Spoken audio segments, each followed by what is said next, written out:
Allez, on se retrouve pour ce live du 24 septembre 2024, nouveau live du Lab des praticiens. Comme d'habitude, l'objectif de ces lives, c'est de pouvoir dresser une analyse professionnelle de la pratique qui se base sur une des séances que vous proposez, l'un des membres présents. Donc, pour ce faire, je vais vous laisser la parole. Qui a envie de nous présenter une séance sur laquelle il a eu une problématique particulière ou une question fondamentale qu'il a sur sa pratique et qu'il aimerait éclaircir avec les autres membres qui sont présents? Je vous laisse prendre la parole.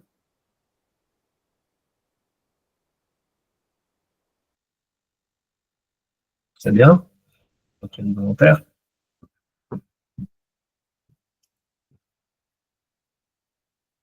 J'insiste, c'est pas forcément une séance, ça peut être aussi une grande question que vous avez, une difficulté que vous avez dans votre pratique. Non, je peux. Peut-être en dehors. Ah, pardon. Non, mais vas-y, je t'en prie. Vas-y, Cathy, c'est toi qui as pris la parole. Ouais. Alors, si la question n'a pas lieu, parce que je t'avouerai que comme je découpe le format, je voulais savoir, est-ce que on parlait, tu sais, hier quand on a échangé, on parlait des outils PNL et ce genre de choses. Et j'avais envie d'avoir, pour le coup, ton avis et puis même l'avis des autres par rapport à ta forme de pratique sur la négociation des parties. Est-ce dans le sens où, quand tu fais la négociation des parties, est-ce que, parce que quand j'y ai réfléchi, il y avait pas, j'ai pas le sentiment qu'on ait une réelle influence ou qu'on influence la personne sur une direction et que c'est vraiment la laisser jongler elle-même. De jongler elle-même. Et du coup, ça, c'est un outil que je peux utiliser dans le cadre de mes séances. Et voilà, je voulais avoir ton avis sur la question. Je ne sais pas si c'est pertinent ici, mais si ça n'est pas, tant pis, c'est pas grave. Mais voilà. Alors, c'est pertinent. On a déjà fait un live sur la négociation de parties. C'était le mois dernier, il me semble, ou il y a 2 mois. Autant. Tu devrais pouvoir la trouver dans le listing des replays. Ça marche. Qui n'en est pas. Après, ça n'empêche pas qu'on puisse l'approfondir et justement partir sur la thématique PNL, hypnose, la différence, en partant du principe de la négo de partie et comment on peut l'avoir sous les 2 formes. Maintenant, je mets juste cette question-là en suspens pour voir ce que Mathieu voulait proposer et en fonction, on voit ce qu'on crade. Ça vous va à tous? Très bien. Ok, Mathieu. C'était un retour sur une séance de la semaine dernière. D'accord, que tu as tenu toi? Ouais. Ok, alors ce qu'on va faire, c'est que je propose que Mathieu, comme on reste vraiment sur le thème de l'analyse professionnelle à la pratique, propose la séance. On travaille tous ensemble dessus comme d'habitude. Et qu'ensuite, dans un second temps, en fonction du temps qu'on aura passé sur la séance de Mathieu, on discute un petit peu de chacun, de ce que vous pensez de la différence entre pratique PNListe et pratique hypnose, et notamment autour de l'exemple de Cathy, c'est-à-dire la négo de partie. Ça vous convient? Chouette. Très cool. Mathieu, je te laisse la parole, comme d'habitude. Yes. Alors, d'autant plus qu'il y a une certaine négo de partie dans la séance. Donc, il s'agit d'une connaissance avec qui j'ai fait de l'impro. Et on avait déjà un peu échangé, sympathisé. Donc, c'est une camarade d'impro. Et on avait échangé sur nos pratiques respectives. Donc, le fait que moi, je fais de l'hypnose, qu'elle, ça l'intéresse, qu'elle en avait déjà fait par ailleurs et que, en échange de bons procédés, elle qui fait des trucs du genre astrologie, tirage de cartes et machin, on pourrait faire découvrir l'un à l'autre une séance. Donc, on programme ça, je me rends chez elle et la première heure, c'était, elle me fait tout un thème astral avec des cartes qui sont tirées et pas de truc. Donc, moi, j'écoute ce truc-là, je participe à ce truc-là et ensuite, une fois que ça a pris la première heure de notre échange, on bascule sur séance d'hypnose. Et donc, on avait un bon rapport déjà au départ. Et donc, je la questionne sur qu'est-ce qu'elle voudrait travailler, qu'est-ce qu'elle voudrait qu'il se passe en hypnose. Si elle en a déjà fait, oui, elle en a déjà fait 2 fois, il me semble, d'hypnose qu'elle dit spirituel et un autre truc, je sais plus, mais bon voilà, déjà des expériences. Et c'est quelqu'un qui est déjà très ouverte à tout un tas de choses sur la méditation, sur la gestion des émotions, qui a déjà aussi une forme de travail sur elle-même. Elle m'explique que récemment, elle a repris une analyse, soupçonne psychanalyse, mais bon, voilà, je n'en sais pas beaucoup plus. Et donc, quand je la questionne sur le sujet sur lequel elle veut bosser, elle me parle plutôt de, de deux, trois trucs qui sont liés. Il y a son rapport aux hommes et au fait d'avoir envie de rencontrer quelqu'un. Il y a le fait qu'elle pense qu'il y a un truc avec son frère qui était un gamin un peu turbulent, voire même violent, et elle pense que ça lui a mis en tête une version des hommes comme potentiellement tous dangereux et violents, et que ça peut être un des éléments qui la bloque. Et elle m'exprime qu'elle pense qu'elle a besoin d'aller voir son enfant intérieur pour la rassurer. Ou je ne sais plus si elle mentionne de la rassurer, mais qu'elle a besoin de faire quelque chose avec son enfant intérieur.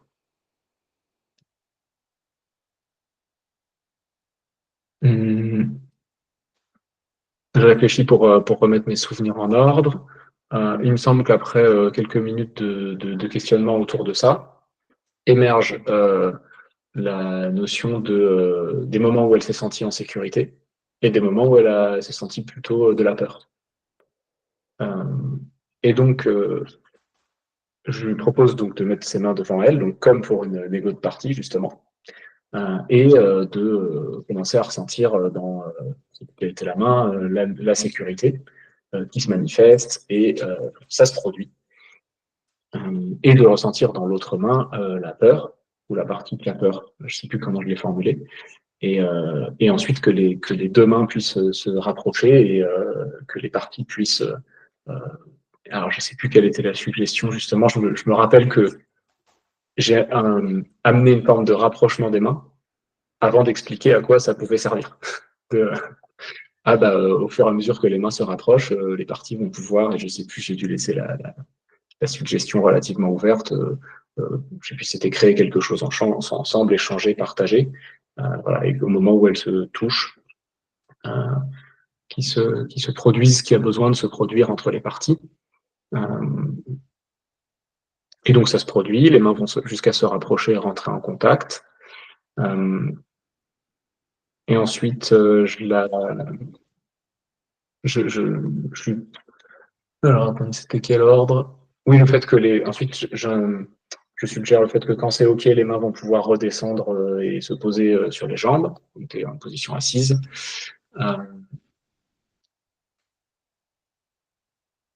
Et ensuite, je continue avec le fait que si c'est OK, ce qui vient de se passer, il y a le doigt de la main gauche qui peut se lever, sinon ça peut être le doigt de la main droite. Le doigt de la main gauche ratifie que c'est OK. Et là,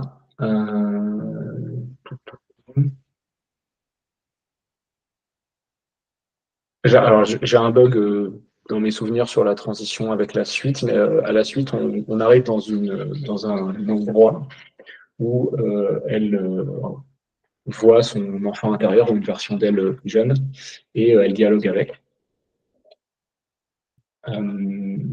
Donc je lui propose je lui demande, je la questionne, je lui propose, pardon, je la questionne sur comment, où elle est, quel âge a cet enfant, etc. Et puis il y a un dialogue entre les deux, la grande et la petite. La petite, de quoi elle a besoin, la grande, comment elle réagit, qu'est-ce qu'elle ressent au moment où elle entend ce que dit la grande. Donc il y a tout ce dialogue qui se fait. Et ensuite, au moment où ça devient OK, où il y a une histoire où la petite avait besoin que la grande lui dise que ça allait aller, ou lui la prendre dans ses bras, enfin, il y avait tout un du partitionnement, voilà, peut-être faire ce qu'elles ont à faire. Lui demande si c'est OK, et ensuite, dans un nouveau contexte, le temps passe dans cet autre lieu, et elle arrive sur une plage en étant jeune adulte, 25-30 ans. Et voilà, pareil, je lui demande s'il y a des gens autour, il fait jour, il fait nuit, qu'est-ce qu'il y a autour de toi, et comment tu te sens. Et elle se sent bien, mais il n'y a personne.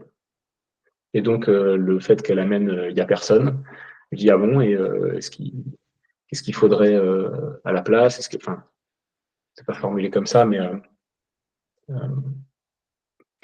de quoi tu aurais besoin, voilà. Et c'était globalement, il faudrait qu'il y ait quelqu'un d'autre. Et donc, pour ça l'amène à une troisième scène, il me semble que c'est une troisième scène où elle est sur un bateau et là, même âge, il y a quelqu'un d'autre avec elle sur le bateau, elle se sent bien et c'est un type qu'elle connaît pas, mais elle a l'air de se sentir bien avec ce type sur le bateau. Et ensuite, je crois que je valide que c'est OK et je la ramène ici et maintenant éveillée. Avec une phase d'intégration avec la main qui monte jusqu'au visage.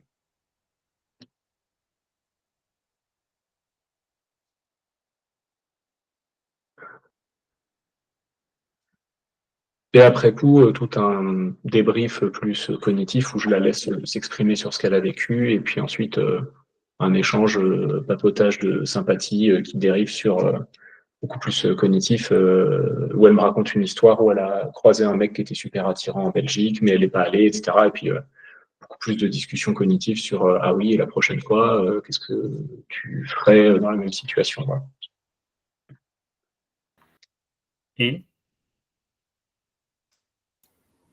Et par rapport à la fin, le débrief là. Ouais, alors une discussion assez longue, beaucoup plus qui ressemblait beaucoup plus à une espèce de, de questionnement sur qu'est-ce que tu aurais voulu qu'il se passe à la place en Belgique, etc. Et donc c'était une occasion pour elle de clarifier les moments où elle n'a pas osé aller vers ce mec et le fait que de temps en temps elle osait plus facilement, mais que là il y avait de l'enjeu. Et donc je l'ai questionné pour lui faire réfléchir à et la prochaine fois qu'il y aura un mec comme ça, avec de l'enjeu, t'aimerais qu'il se passe quoi? Est-ce que tu vas t'y préparer? Si oui, comment? Donc voilà, une forme de un peu une préparation mentale à la fois d'après, en essayant juste par questionnement de préciser avec elle ce qu'elle aimerait et les ressources qu'elle pourrait activer pour que ça se passe comme elle le souhaite. Ok, super. Le résultat et sa réponse? Comment? Sa réponse et le résultat? J'ai un problème d'audio là sur la visio. Je te disais sa réponse et le résultat quand tu lui as demandé comment elle s'y prendrait si elle devait revivre une même situation que celle qu'elle a vécue en Belgique. Du coup, elle a réfléchi et elle a. Alors que le contenu, c'était. Au début, c'était je sais pas, et puis après, ça lui a donné des idées.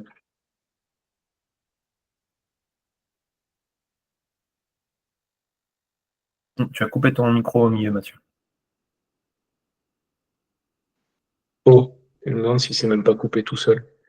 Oui, donc en fait, au début, elle savait pas, et puis finalement, émergeait d'autres solutions parce qu'elle sait très bien aller vers les gens de manière légère et enjouée quand il n'y a pas d'enjeu ou que c'est des gens qu'elle essaye pas de séduire, et de ramener ça la prochaine fois qu'il y aura un mec qui lui plaît beaucoup.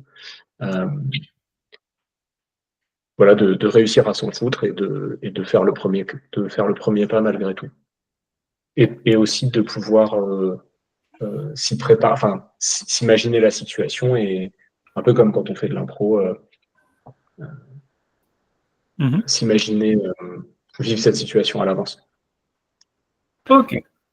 Mathieu, je peux juste te demander, je suis peut-être passé à côté dans la formulation de la phrase. Tu as parlé plein de fois de l'enjeu. S'il y a de l'enjeu, etc. Ouais. J'ai pas saisi. Elle avait mentionné un enjeu particulier, outre. Enfin, tu dis, il y a des mecs où il y a de l'enjeu. J'ai pas saisi s'il y avait un enjeu particulier ou si c'était un enjeu global de il me plaît bien, alors du coup, c'est cool, quoi.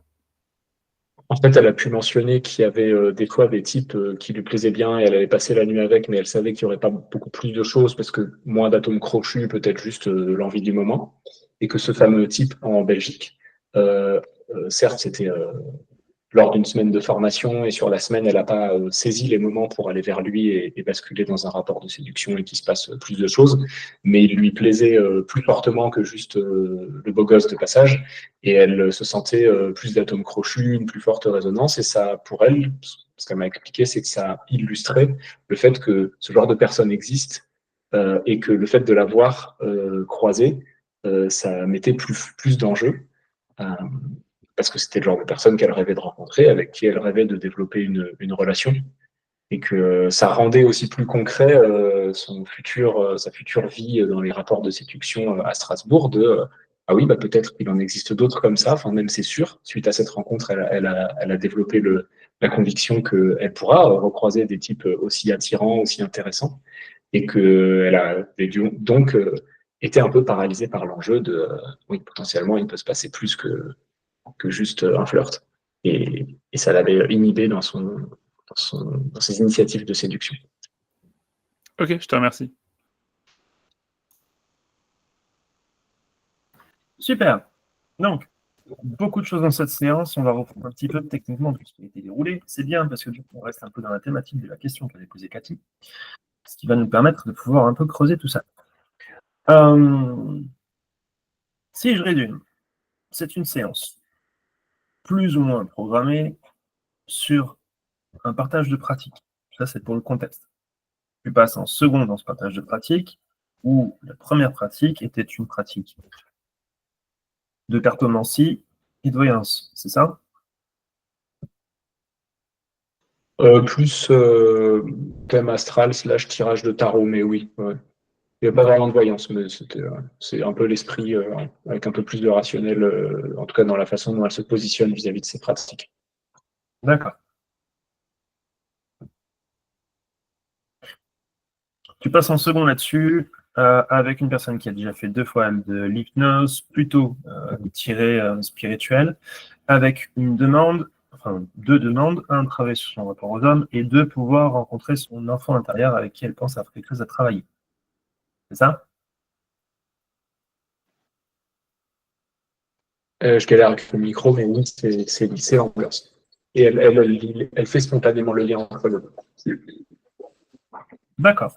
Et dans le lien qui a été fait avec les deux, tu as le rapport aux frères, et notamment qui peut avoir engendré pour elle un rapport au fait de considérer les hommes comme des personnes violentes, ce qui pourrait Oui. potentiellement être un frein pour elle. En tout cas, c'est son interprétation cognitive et elle précise que selon elle, peut-être qu'il y a eu une maladie psychique pas décelée chez son frère et que c'était la raison pour laquelle il était violent et que elle considère aujourd'hui qu'elle va avoir envie d'en parler avec ses parents. Ok. Donc, c'est tout le travail qu'elle a fait elle-même. De là et à partir de cette situation-là, tu as de manière cognitive chez cette personne 2 situations qui se présentent, celle où elle se sent en sécurité, celle où elle se sent apeurée. Ça va? Ouais. Ok, tu décides de mettre en place une ego de partie, techniquement en écartant les 2 mains, chacune des mains qui représente une partie, d'un côté la peur, d'un côté la sécurité. Et là, ça va être un point important, tu suggères que les mains vont pouvoir se rapprocher et se mettre d'accord toutes les 2.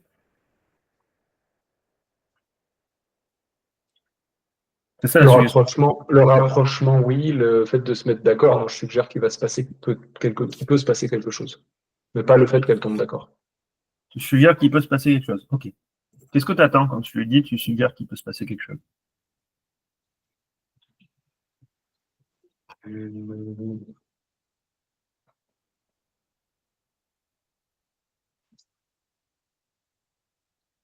Quand tu décides de passer cette suggestion, à quoi tu t'attends? Quel est Pas quelque l'objectif de chose. cette mise en place de cette suggestion? Pourquoi tu la mets en place? Ouais. Ouais, maintenant, là, je ne saurais pas te dire. Ok. Les autres, dans un cas similaire, vous avez peut-être pratiqué cette technique tous de votre côté déjà. Quel objectif là vous auriez mis, vous, derrière cette suggestion-là? Jusqu'à ce que les mains se rapprochent et qu'elles arrivent ensemble à provoquer quelque chose. Jérémy.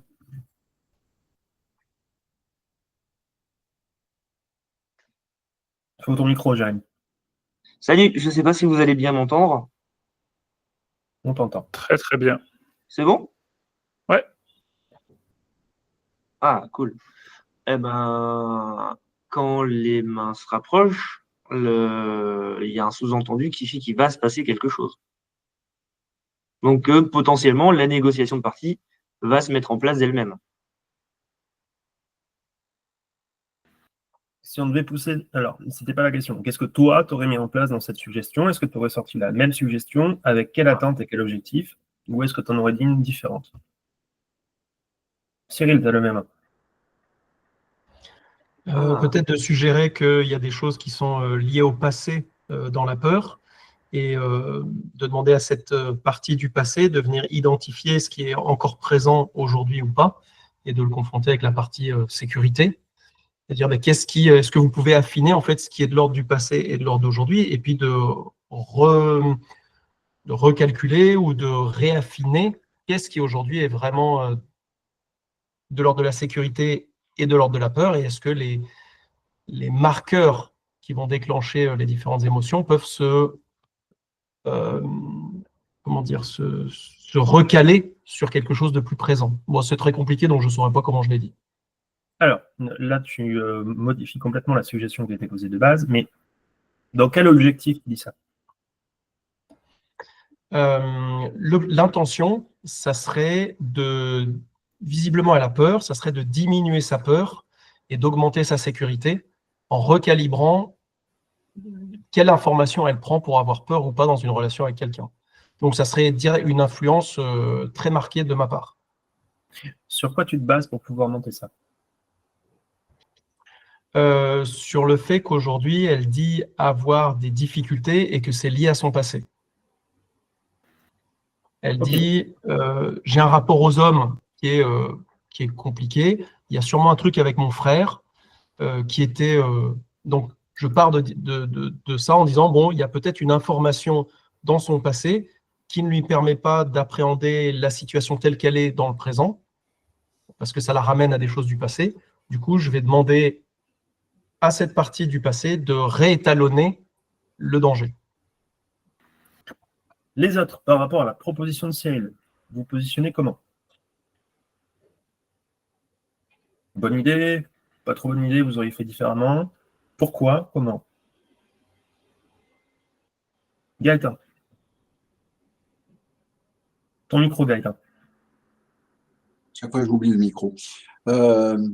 Oui, c'est pas par rapport à ça. En fait, avant de pouvoir présumer qu'il va y avoir quelque chose, moi, quand j'ai des parties, je cherche à savoir ce qu'elles ont à exprimer avant de me faire une opinion. Donc, pourquoi il y a de la peur et pourquoi il y a de la sécurité? Alors, si c'est Mathieu, oui, a réussi à personnifier dans chaque main l'une des deux, ben, l'idée, c'est déjà d'écouter et d'entendre ce qu'elles ont à dire. Et après, on peut voir si elles peuvent négocier. Parce que les inviter à négocier s'il y a opposition ou s'il y a conflit, c'est pas une bonne approche, il va y avoir des blocages.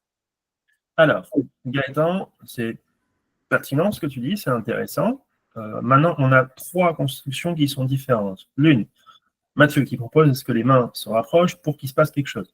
Cyril qui propose que les mains se rapprochent et que l'une représente les peurs du passé et que l'autre représente la solution de maintenant et que comment elles peuvent se mettre OK toutes les deux pour relever les facteurs qui correspondent aux peurs du passé et comment on peut les remoduler pour qu'elles ne soient plus présentes dans l'aujourd'hui et dans le présent. Toi, Gaëtan, tu viens de nous souligner une problématique là-dedans, c'est qu'au bout du compte, on n'a jamais su réellement et de manière fonctionnelle qu'est-ce qu'était cette peur et qu'est-ce qu'était cette sécurité. Donc toi, tu suggères de pouvoir au lieu de faire rapprocher les mains, les faire parler, chacune d'entre elles, de façon à ce qu'elles puissent s'exprimer et qu'on puisse un peu mieux les identifier. OK.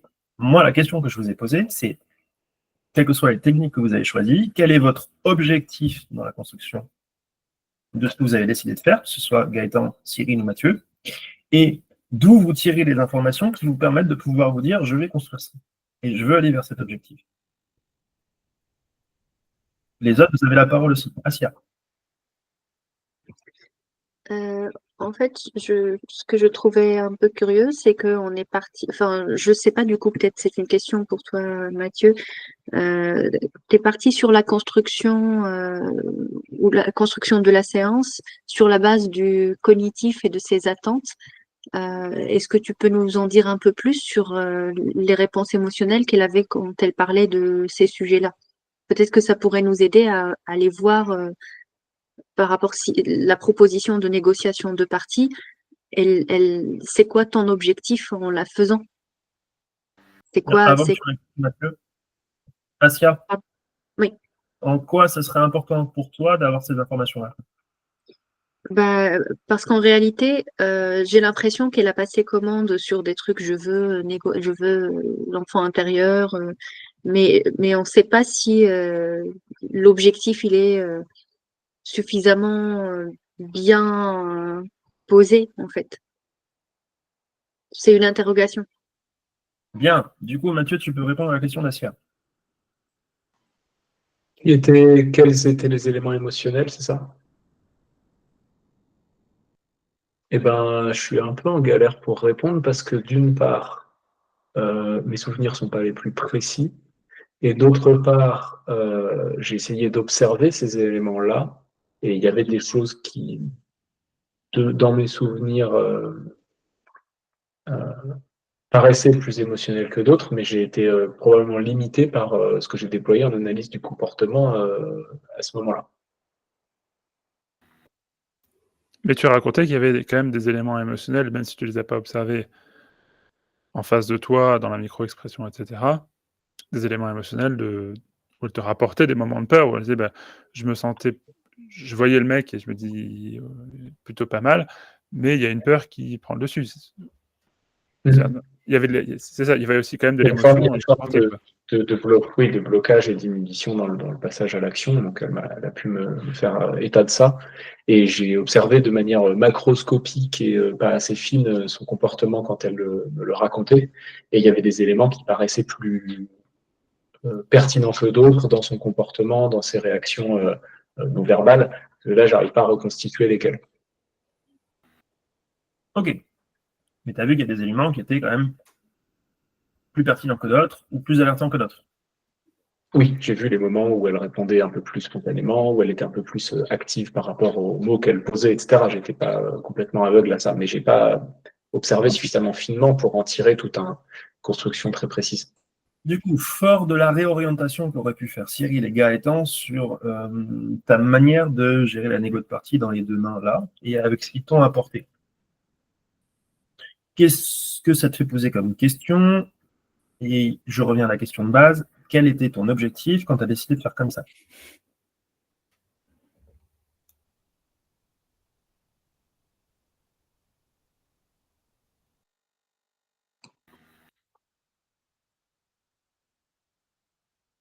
Je ne sais pas, hein, t'inquiète pas, il n'y a pas de jugement là-dessus. J'entends. C'est vrai que là, à ce moment-là, j'étais plus dans une volonté de permettre d'avancer et de faire quelque chose par rapport à ce blocage qu'elle m'amenait que par rapport à une cible suffisamment précise. Et de mémoire, ce qui m'est venu, c'était ce côté, il y a quelque chose qui semble la retenir ou être une forme de blocage. Elle me dit, elle me rapporte ressentir de la peur et à d'autres moments ressentir de la sécurité. Et une forme de soulagement pourrait être que ces deux parties réussissent à se partager de l'information pour qu'elles puissent mieux faire le tri entre qu'est-ce qui mérite quel type de mec mérite qu'on s'en éloigne. Je ne sais pas si c'est lié au mec à partir du moment où ça devient des parties, mais c'est ce qu'on disait, c'est de dire c'est quoi les situations dans lesquelles il n'est pas vraiment nécessaire d'avoir peur et c'est quoi les situations dans lesquelles la peur est un garde-fou. Alors, ne nous étonnons pas trop. Quelle est, entre les deux propositions, entre celle que Cyril t'a fait, celle que Gaëtan t'a fait, et même les trois, celle que tu as fait, qui se rapproche le plus de ce que tu viens de me dire là?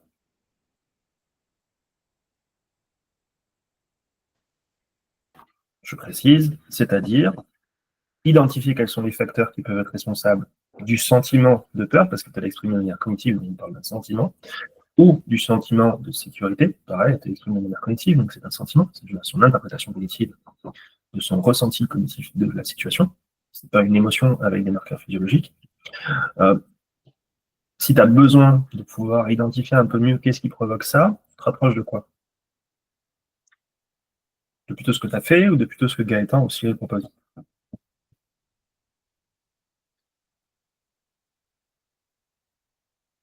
Les autres.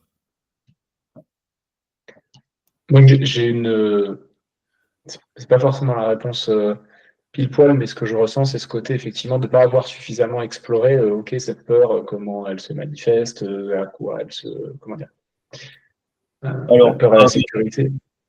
Pas avoir assez. Non, on n'est pas là pour juger si tu n'as pas fait assez ou bien. Là, on est là pour savoir un petit peu quelle technique a été choisie, pour quelle raison, et qu'est-ce qu'elle va provoquer derrière. En fait, pour le dire autrement, j'irais peut-être creuser dans la veine de ce que Gaëtan propose. Qu'est-ce que les parties ont à dire, qu'est-ce qu'elles expriment un peu plus précisément comme besoin et comme problématique de blocage, j'en sais rien, mais tu vois, de pas passer directement à des mains qui se rapprochent et qui vont se causer et puis tout va se passer par magie. D'avoir plus de précision dans cette veine-là.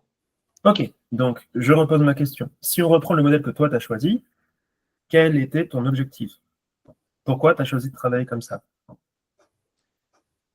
Parce que c'est ce qui m'est venu sur le moment en fonction de ce que m'exprimait la personne en face et ce en quoi je pensais que mes chances de ne pas faire de la merde étaient les moins mauvaises.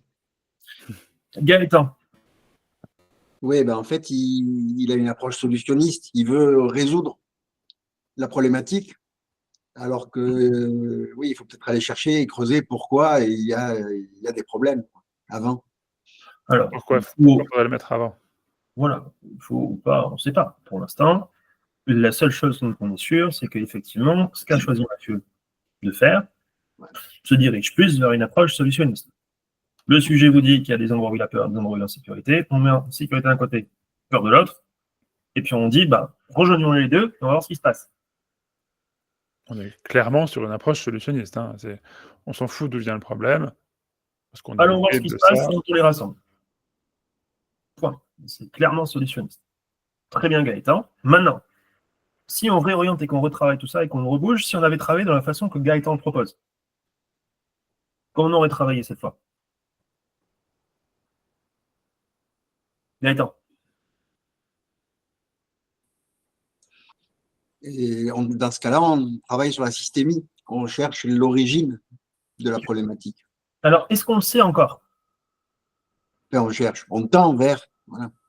Si C'est-à-dire qu'on n'a pas encore choisi quel type de travail on va faire. C'est pas encore si on va plutôt tendre vers du solutionnisme systémique, on est encore dans l'investigation. Et cette fois-ci, on ne va pas faire une investigation qui est cognitive. L'objectif, c'est déjà avoir des éléments idéaux sensoriels à minima, c'est-à-dire qu'elle puisse, elle, se représenter la peur dans une main et la sécurité dans l'autre et qu'elle le ressente profondément. On est sur l'idéo sensoriel. Et de pouvoir aller complémenter, identifier, investiguer sur chacune de ces parties. Qu'est-ce qui se passe, en gros, quand tu discutes ou quand tu interagis avec peur? Et qu'est-ce qui se passe quand tu interagis avec sécurité? Qu'est-ce qui se passe quand peur et sécurité interagissent entre elles? Là, concrètement, est-ce qu'on a déjà choisi si on travaille en systémique ou en solutionniste? Non, on n'a pas choisi encore.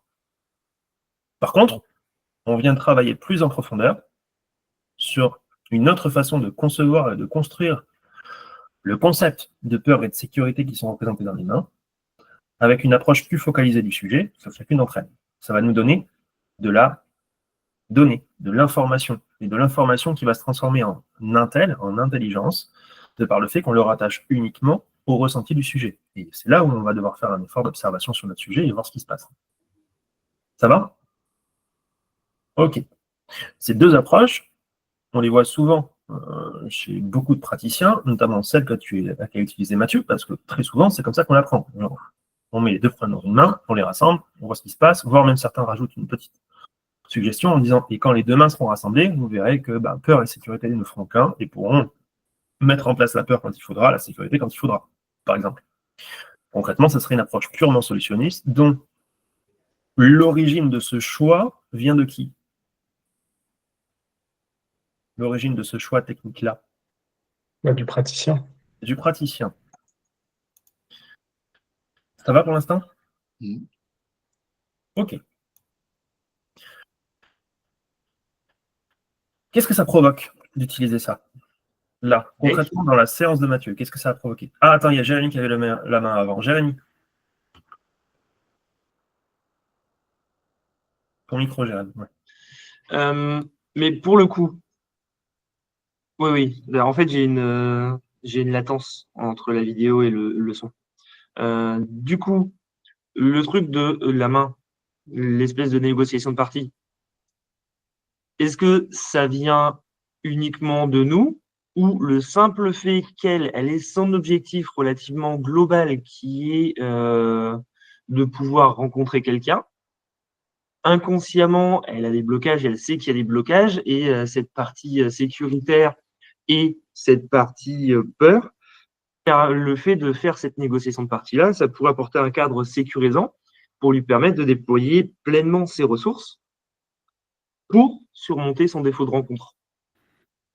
Bah oui, c'est le but d'un aspect solutionniste, pouvoir trouver une solution immédiate à ta problématique. La question est, c'est d'où est originaire cette peur, d'où est originaire cette sécurité, qu'est-ce qui fait les interactions entre elles, qu'est-ce qui fait les similarités entre elles et qu'elles peuvent être la frontière entre les deux, et comment elle peut basculer de l'un à l'autre en fonction de quel type de facteur. Et pas simplement, là pour l'instant, en termes de relation avec un homme. Parce que même si c'est le sujet de départ, les situations dans lesquelles on a peur et sécurité ne sont pas forcément rattachées que à sa relation avec les hommes. Ce qui veut dire, c'est quel va être l'impact dans le reste de sa vie, dans le reste de ses systèmes, de cette solution qu'on va mettre en place, et comment on peut quantifier justement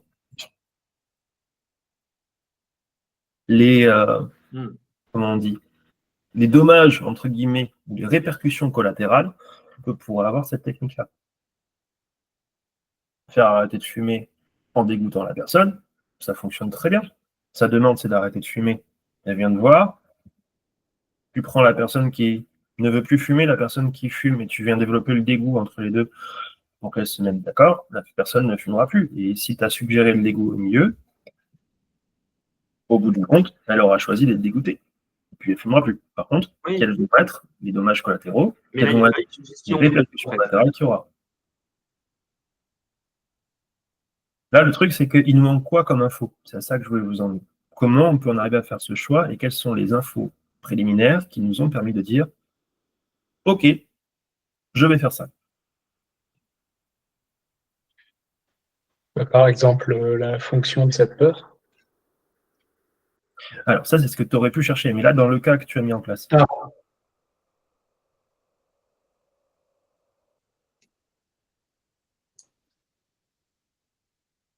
Gaëtan. Dans ce que Mathieu a mis en place, je pense que c'était pour pouvoir lui venir en aide et répondre à son attente. C'était, oui, diriger vers une solution immédiate en faisant en sorte que ces deux symboles de ce que sont la peur et la sécurité se trouvent un terrain d'entente. Oui, mais il manque quoi comme info?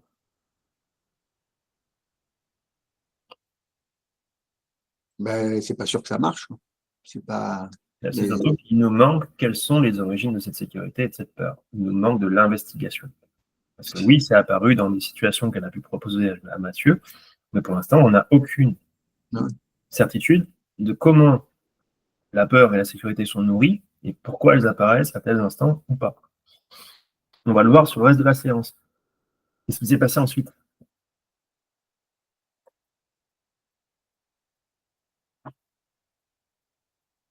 Matt?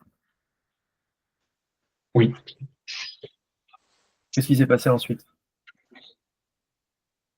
Après après la partie négo? Après la partie négo, quand les deux mains se sont rassemblées, qu'est-ce qui s'est passé? Ensuite, elle passe un moment avec les deux mains ensemble. Et là, qu'est-ce qui se passe avec les deux mains ensemble? Est-ce qu'il y a une réaction émotionnelle particulière? Est-ce qu'elles font en larmes? Est-ce qu'elles rigolent? Non, pas de réaction forte. Pas de réaction forte. Ok. Donc, il s'est passé quoi? Potentiellement pas grand-chose. Elle te dit qu'il s'est passé quelque chose? Oui, elle dit, Non, elle rencontre son enfant, que tu lui demandes où elle est, quel âge elle a et tout ça. Non, c'est plus c'est tard. pas direct, c'est après. C'est après. Qu'est-ce qui se passe au moment où elle a les mains rassemblées? Est-ce que tu observes quelque chose? Est-ce qu'elle te dit quelque chose? Non, il se passe rien de spécial. Il se passe rien de spécial. Ce qui veut dire que tu as suggéré qu'il se passe quelque chose quand les deux mains seraient rapprochées, mais que tu n'as aucune idée de si c'est passé quelque chose ou pas. Ça va? Ouais. Si vous basez un travail sans avoir identifié le pourquoi vous faites ça, et dans quel objectif est-ce que vous attendez, bah, au bout du compte, même s'il se passe quelque chose, vous ne savez pas si ça a provoqué ce à quoi vous vous attendiez. Il s'est passé un truc, les mains se sont rassemblées. Et alors? Ça servait à quoi? Du coup, derrière, qu'est-ce que tu interprètes de tout ça? Tu as les mains qui sont rassemblées, et qu'est-ce que tu demandes?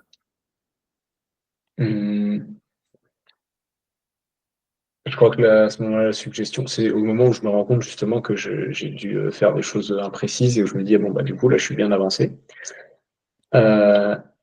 Et où je dois suggérer qu'elle puisse prendre un moment pour laisser se produire ce qui est peut-être et ensuite de permettre aux mains de redescendre, se poser sur les jambes. Et ensuite? Et ensuite un signaling si c'est OK, si c'est pas OK. OK, donc tu as un signal pour OK, main gauche, doigt qui se lève, main droite, doigt qui se lève, avec OK pour main gauche et pas OK pour main droite, c'est ça? C'est ça. OK. Avec une phase d'intégration, les mains qui passent de coller les unes aux autres à qui descendent vers les cuisses avant, qui est une manœuvre d'intégration, en gros, et tu peux profiter de tout ce que ça a pu provoquer. Ça, je n'ai pas passé cette suggestion-là. Je l'ai pas pensé comme une intégration, ni suggéré comme telle. D'accord, tu l'as présenté comment alors? Parce que moi j'ai compris que tu l'avais présenté comme ça. Non, c'était plutôt quand ce sera bon, les mains pourront redescendre et il n'y avait pas de suggestion rattachée autre au fait que juste le phénomène se produise pour qu'elle soit posée. OK, mais quand tu dis quand ce sera bon, les mains pourront redescendre, c'est quoi? D'accord. Je sais plus quelle était la suggestion exacte, mais il y avait ouais. Ça va, là encore? Un flou, c'est quoi qui est bon? Parce que ça a provoqué que les mains se rassemblent, mais on ne sait pas ce que ça a provoqué que les mains se rassemblent. Du coup, ça reste flou tout ça. Ouais. Du coup, quand on pose un signaling pour savoir si c'est OK, pareil, ce signaling, il va dire que quoi est OK? Ce qui a provoqué ou pas provoqué ce que les mains ont rassemblé ou quand elles sont descendues?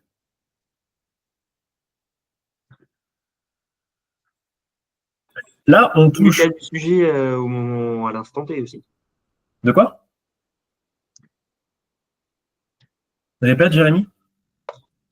Ou quel est l'état du sujet à l'instant T? C'est ça, ton sujet est bien. Mais en fait, au bout du compte, ce qu'il faut relever, c'est que là, on ne sait absolument pas ce que valide le signaling. Et on ne sait absolument pas ce qui s'est passé ou pas passé quand les mains se sont rassemblées. Seule chose qu'on sait, c'est qu'est-ce qu'on a posé comme, entre guillemets, réification dans chacune des mains, ou personnification dans chacune des mains. C'est tout. Mais on ne sait ni l'origine de ces choses-là, ni pourquoi elles sont là, ni à quoi elles sont rattachées, ni qu'est-ce que ça a provoqué quand on les a rassemblées, ni ce qui a été OK dans le fait qu'elles aient été rassemblées quand les mains sont redescendues. Tout ça, ça reste un travail super flou. Potentiellement, ça peut avoir des répercussions extrêmement bonnes pour votre sujet, comme potentiellement extrêmement délétères. Mais ça, vous ne le saurez pas. Ça va? Alors, tout dépend.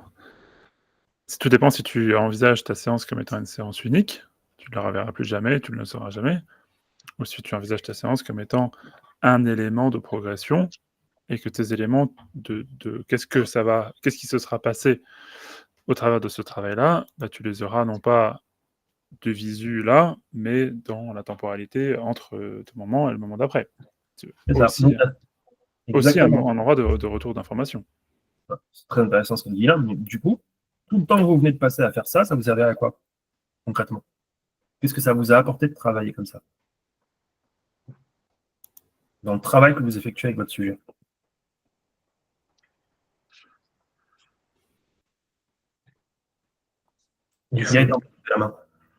Oui, non, je voulais faire ajouter une remarque. À partir du moment où il y avait un signaling en place, c'est dommage justement de ne pas questionner et de voir si ça n'avait pas apporté des réponses, si c'était positif, si c'était bénéfique et si ça convenait aux deux parties. Alors. À partir de là, on aurait pu savoir qu'il s'était passé quelque chose. Là, en fait, oui, il propose des choses, mais sans valider qu'elles se soient produites. On Et va- ni les conséquences, ce que tu dis. C'était pas la question, Gaëtan. Mm. La question, c'était qu'est-ce que ça vous a apporté de faire tout ça? Jérémy, tu as levé la main. Ah, pas grand-chose. Non, mais c'était par rapport à avant, donc. Ok. Et il y a Cyril qui nous dit. Oui, tu peux le dire au micro, Cyril? Ah oui, bah du coup, elle est consciente, il s'est passé des choses. Tu as été respectueux quand même de ne pas rentrer dans son intimité. Enfin, j'imagine que globalement, tu as amélioré le rapport avec elle et ta capacité à la mettre en état d'hypnose et peut-être de faire des choses avec elle. Voilà. Potentiellement, on a travaillé sur l'amélioration du rapport avec la découverte de l'hypnose. Potentiellement. Mais là encore, on n'a vraiment aucune certitude. Tout ce temps qu'on vient de passer à mettre en place quelque chose qui potentiellement pourrait être un outil de travail très intéressant pour le sujet, avec des éléments qui marchent, ben, au bout du compte, ça laisse des éléments qui sont très flous, on ne sait pas trop où on travaille.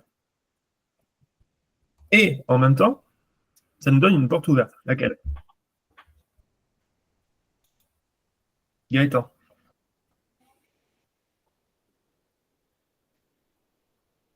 Ah, j'avais levé la main. Non, c'est qu'elle a dû rester levée. Excuse-moi. Désolé. Non, bah, sinon, je vais répéter ce que j'ai dit, c'est qu'à partir du moment où il y a un signaling et tout, on peut investiguer, en fait. On peut creuser. Alors, on aurait pu le faire bien avant, oui, mais ok. Jérémy, tu as levé la main. Ton micro, Jérémy. Oui, mais oui, mais c'était pour dire que justement, le fait que ça soit flou pour nous, c'est peut-être pas flou pour elle en fait, et qu'elle a son objectif et que le fait d'être flou nous, ça lui permet aussi à elle de, même si on n'a pas de retour, d'avancer. Ah oui, mais c'est qui le pro? Oui, parce que pour moi ouais, non mais je sais bien. Voilà. Là, Mais ça le me fait suffisait est pas. que rester flou, c'est aussi. Alors, c'est qui le pro? C'est censé être le praticien. Voilà. Donc, le praticien, il n'est pas là pour savoir la place du sujet, ça, on est d'accord. Vous ne pourrez pas savoir la place du sujet, ce qui se passe pour lui. Par contre, votre table, c'est quoi? Voilà. Pour le dire autrement, il y a un truc qui me satisfait pas, c'est de justement pas avoir eu suffisamment d'informations pour vérifier si oui ou non il était en train de se passer des choses qui étaient bonnes pour le sujet. Voilà. C'est-à-dire qu'on n'a pas le feedback du sujet sur un élément précis qui a été travaillé et sur des éléments émotionnels précis qui se sont provoqués par rapport au travail qui a été effectué. Trop de flou. Vous pourrez vous dire, ouais, ok, il y a du flou, mais pour moi, c'est flou, et peut-être pas pour le sujet. Ok, sauf que votre taf, c'est quand même de savoir ce qui est clair pour le sujet. Si vous avez travaillé sur quelque chose que vous ne savez pas sur quoi vous avez travaillé, et que vous ne savez pas de quelle manière vous y avez travaillé et sur ce que ça pourrait provoquer, au bout du compte, bon, on peut aller voir n'importe qui, n'importe comment, du médecin au chamaniste, à ce que vous voulez, à un moment donné, vous avez toujours envie d'avoir un minimum de clarté. Si vous allez voir un chirurgien qui vous dit, on vous a opéré, c'est un peu flou là-dedans, hein. Puis on a tout remis en place. Et puis, comment vous allez? Je me sens bien. Ok, bon, on a tout remis en place, hein, on verra comment ça guérit. Vous ne serez pas super rassuré, quoi. Alors, typiquement, tu vois, Jérémy, avec cet exemple, c'est l'exact truc où moi, je préférerais largement un chirurgien qui me dit « j'ai pas compris pourquoi ça va mieux, mais je sens que ça va mieux », plutôt qu'elle me dit que j'ai tout compris, par contre, j'ai fait une connerie. Et je reprends l'histoire de Ouais. c'est qui le pro? Ouais, c'est nous le pro.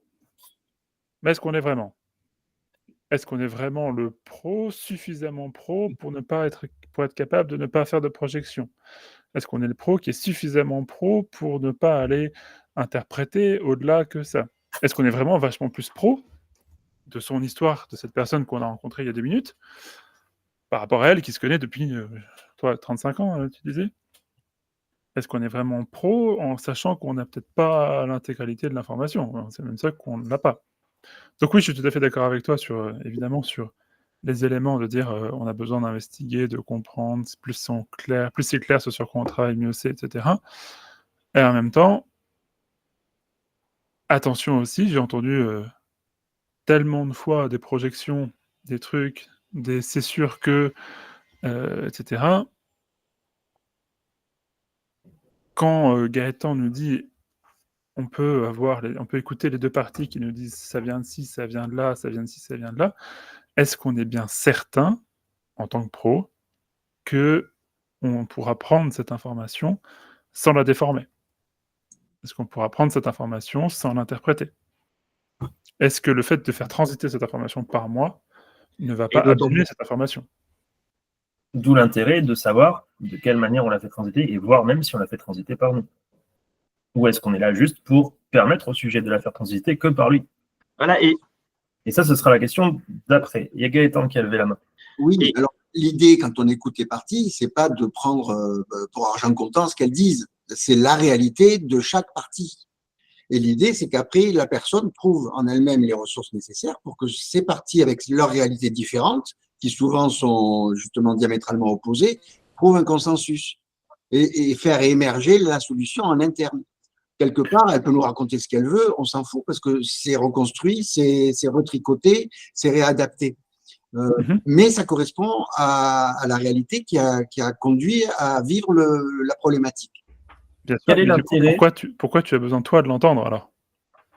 J'ai une question pour vous. Quel est l'intérêt? Elle le réalise pour faire émerger, pour que ça fasse ressortir en elle une prise de conscience de ces choses qui sont enfouies et qui sont soit dans le déni, soit dans l'ignorance.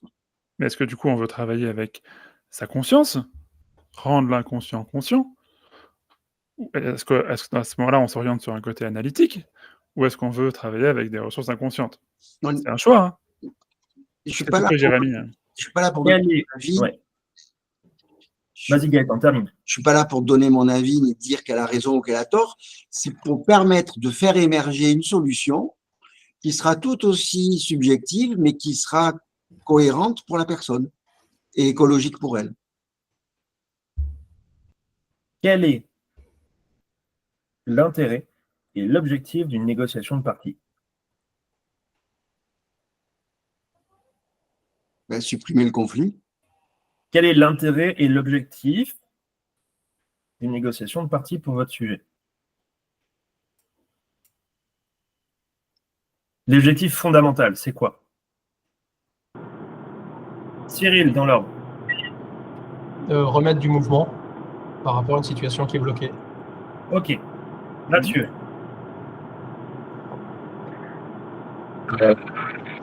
Attends, il y a le bruit de Nathalie là. Nathalie, on a du mal avec le. Attends, Nathalie, je prends ton micro. Merci. Non, j'avais levé la main par rapport à un autre truc. Alors attends, on reprend après. J'ai pas clair. Oui, c'est pas pour reparler dessus, c'est juste pour dire que répondre à la question, là, j'avais une bribe de réponse, mais c'est trop tôt. Ok. Nathalie. Je sais pas si vous m'entendez un peu, ça va? Oui. Oui. Ouais. Je dirais que dans ta question, donc quand tu dis quel est l'intérêt, je pense que l'intérêt, c'est déjà d'arriver à déterminer les parties de la personne. Alors on a plusieurs approches par rapport à ça, mais de voir un peu ces parties-là déjà, d'en prendre connaissance et de voir déjà ce qu'elles veulent avant d'essayer déjà de négocier, de faire quoi que ce soit. Je pense que le premier intérêt, moi je l'utilise comme ça, c'est de vraiment aller déjà faire une première approche sur ces parties, d'essayer de voir un peu quel est leur besoin, quel est le problème, ce qu'ils veulent et ce qu'ils cherchent. Avant d'essayer de faire une quelconque négociation, qui des fois, en fait, la négociation n'est pas possible. Ok. Donc, pour moi, Merci, l'intérêt, c'est vraiment ça. Super. Plus fondamentalement encore, quel est l'intérêt thérapeutique d'une négo de partie? Les parties, c'est qui? Oui. La personne. Les parties, c'est le sujet. Qu'est-ce qui fait la différence entre une partie et l'autre? L'intérêt, c'est de les unifier, justement. Alors, qu'est-ce qui fait la différence entre une partie et l'autre? Souvent, il y a un trauma à la base. Il y a une fracture. Non, sans interprétation. Quelle est la différence entre une partie et l'autre? Cathy. La perception qu'on a des parties. Merci Nat. Attends, Cathy. Le besoin de chacune d'entre elles. De quoi elles ont Merci. besoin. C'est des perspectives différentes Alors, du même problème de manière Et encore plus qui- précise. qui font conflit, en fait. Tu cherches une réponse de neurosciences? Non, plus précise. C'est quoi les parties? Une opposition. Non, pas forcément. Non, c'est une partie. C'est quoi Deux une modes partie? de fonctionnement différents. De quoi? Deux modes de fonctionnement différents. Alors, deux modes de fonctionnement différents de qui? Du sujet? De la personne Du sujet. Pourquoi? dans une même situation. Enfin, face à une même situation. Dans la même situation? Non, en général, c'est une sous-personnalité, souvent. Nathalie. C'est une dualité. Les parties, c'est quand en fait, les parties, on a tous des parties. Et à un moment donné, Alors, on t'entend plus Nathalie parce que ça coupe. Tu dois avoir un mauvais réseau. pas grave. Mais on a entendu ce que tu disais, c'est que c'était. Vous avez Dualité. Une dualité. Merci, une dualité. Dualité ou plus, parce qu'il n'y a pas forcément que deux parties. Ce qu'il faut comprendre, c'est que chacune des parties qui sont la même personne, c'est la manière dont la personne va se focaliser sur la manière qu'elle a de contextualiser une problématique donnée. Problématique, c'est la thématique, et plusieurs de vos parties peuvent s'affirmer différemment en fonction de cette problématique, en fonction de la manière dont il focalise sur cette partie-là, et des éléments influenceurs qu'il a à l'intérieur de lui, dans sa mémoire, dans sa construction cognitive, ou dans sa construction émotionnelle, qui va plutôt le tirer sur un cheminement qu'un autre. Mais les parties, c'est lui.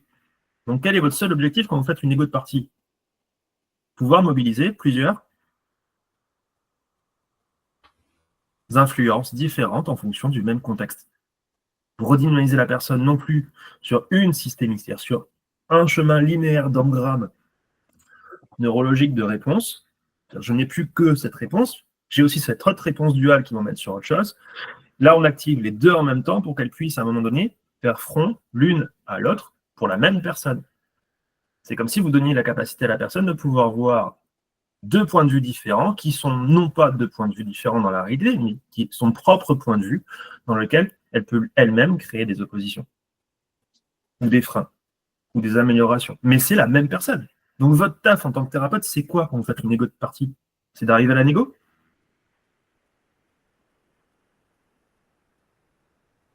C'est quoi votre rôle non, quand vous faites une égo? Ça, c'est se figer sur l'outil de la technique.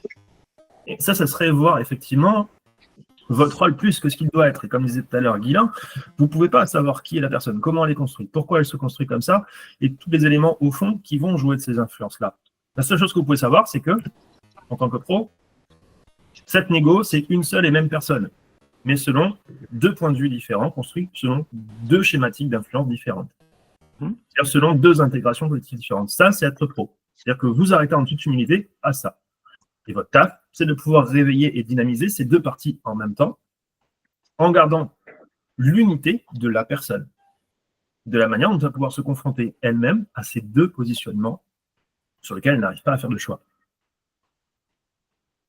Donc de partir dans de l'introspection et de la lucidité sur ces positionnements pour sortir d'automatismes stimuli-réponse avec une seule des parties qui s'activent, non? Alors, il peut y avoir des milliards de façons de travailler après derrière, mais le simple fait de poser des questions, comme disait Gaëtan tout à l'heure, et la peur, c'est quoi? Si tu discutes avec peur, elle te dit quoi?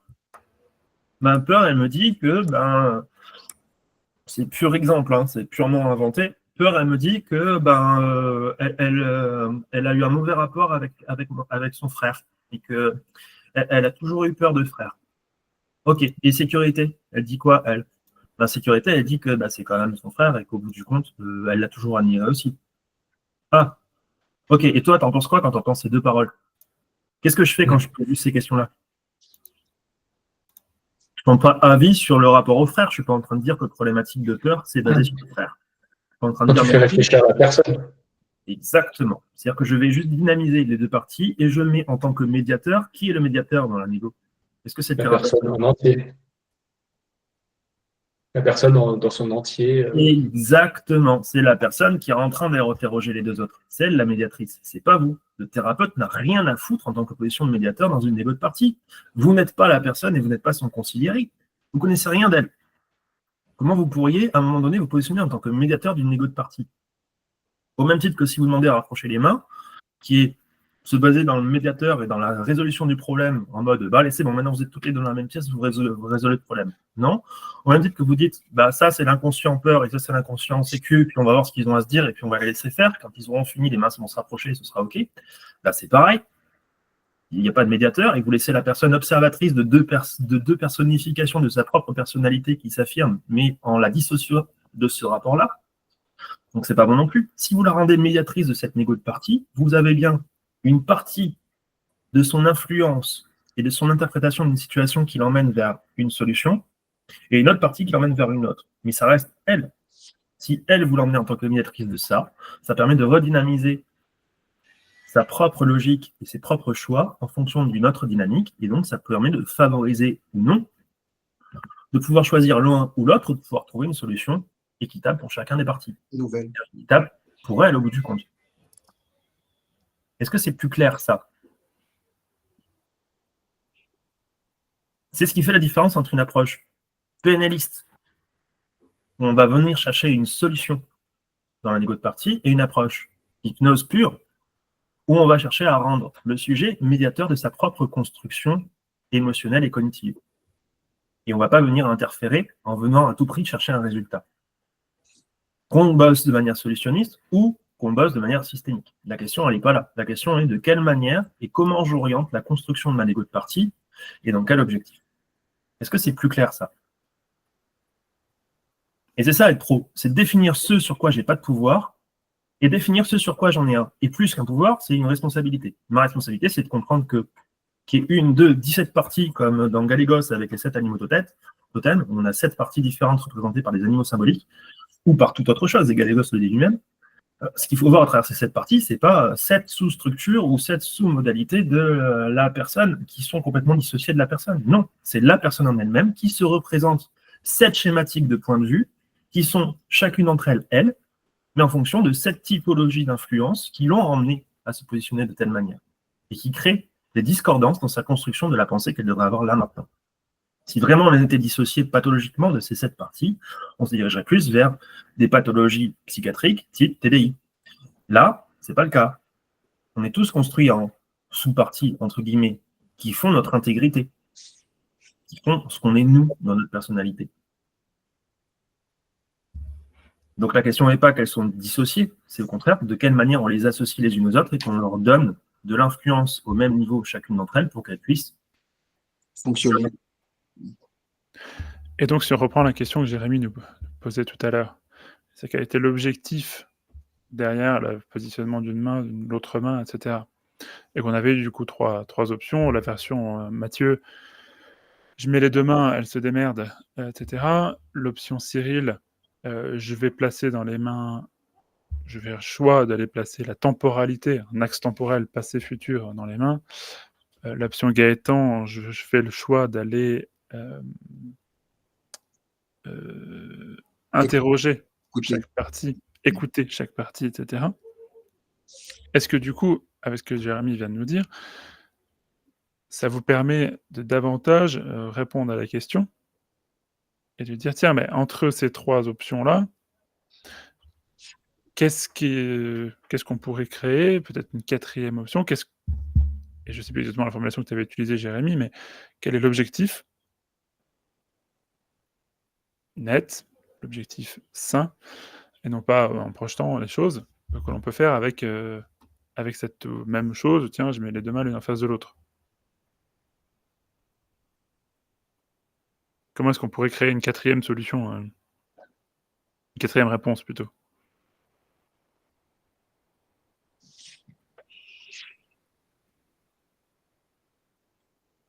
Gaëtan, ouais, Oui, ben, l'objectif, c'est de pouvoir faire émerger faire ressortir. Alors, des fois, ça peut être une nouvelle personnalité qui va venir faire presque un arbitrage, mais il faut que ça émane de la personne, quoi. De trouver quelles sont les ressources qui vont permettre de satisfaire chacun de ces besoins-là. Parce qu'en fait, ces parties, elles ne sont pas là pour dire j'ai tort ou j'ai raison. Elles sont là parce qu'elles ont une fonction. Donc, comment répondre à cette fonction-là? Et des fois, ça apparaît avec une énième sous-personnalité qui fait une sorte d'arbitrage. Mais ça se fait en interne, quoi.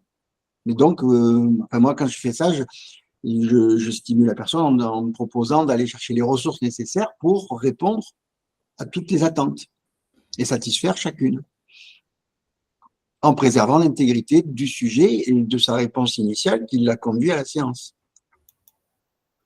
Jérémy, tu voulais… Et après, on voit ce qui sort. Mais voilà, c'est de la stimulation, en fait. C'est pas vraiment tout tracé. Avant Jérémy, il y avait Nathalie qui avait levé la main. Pardon, je n'avais pas vu.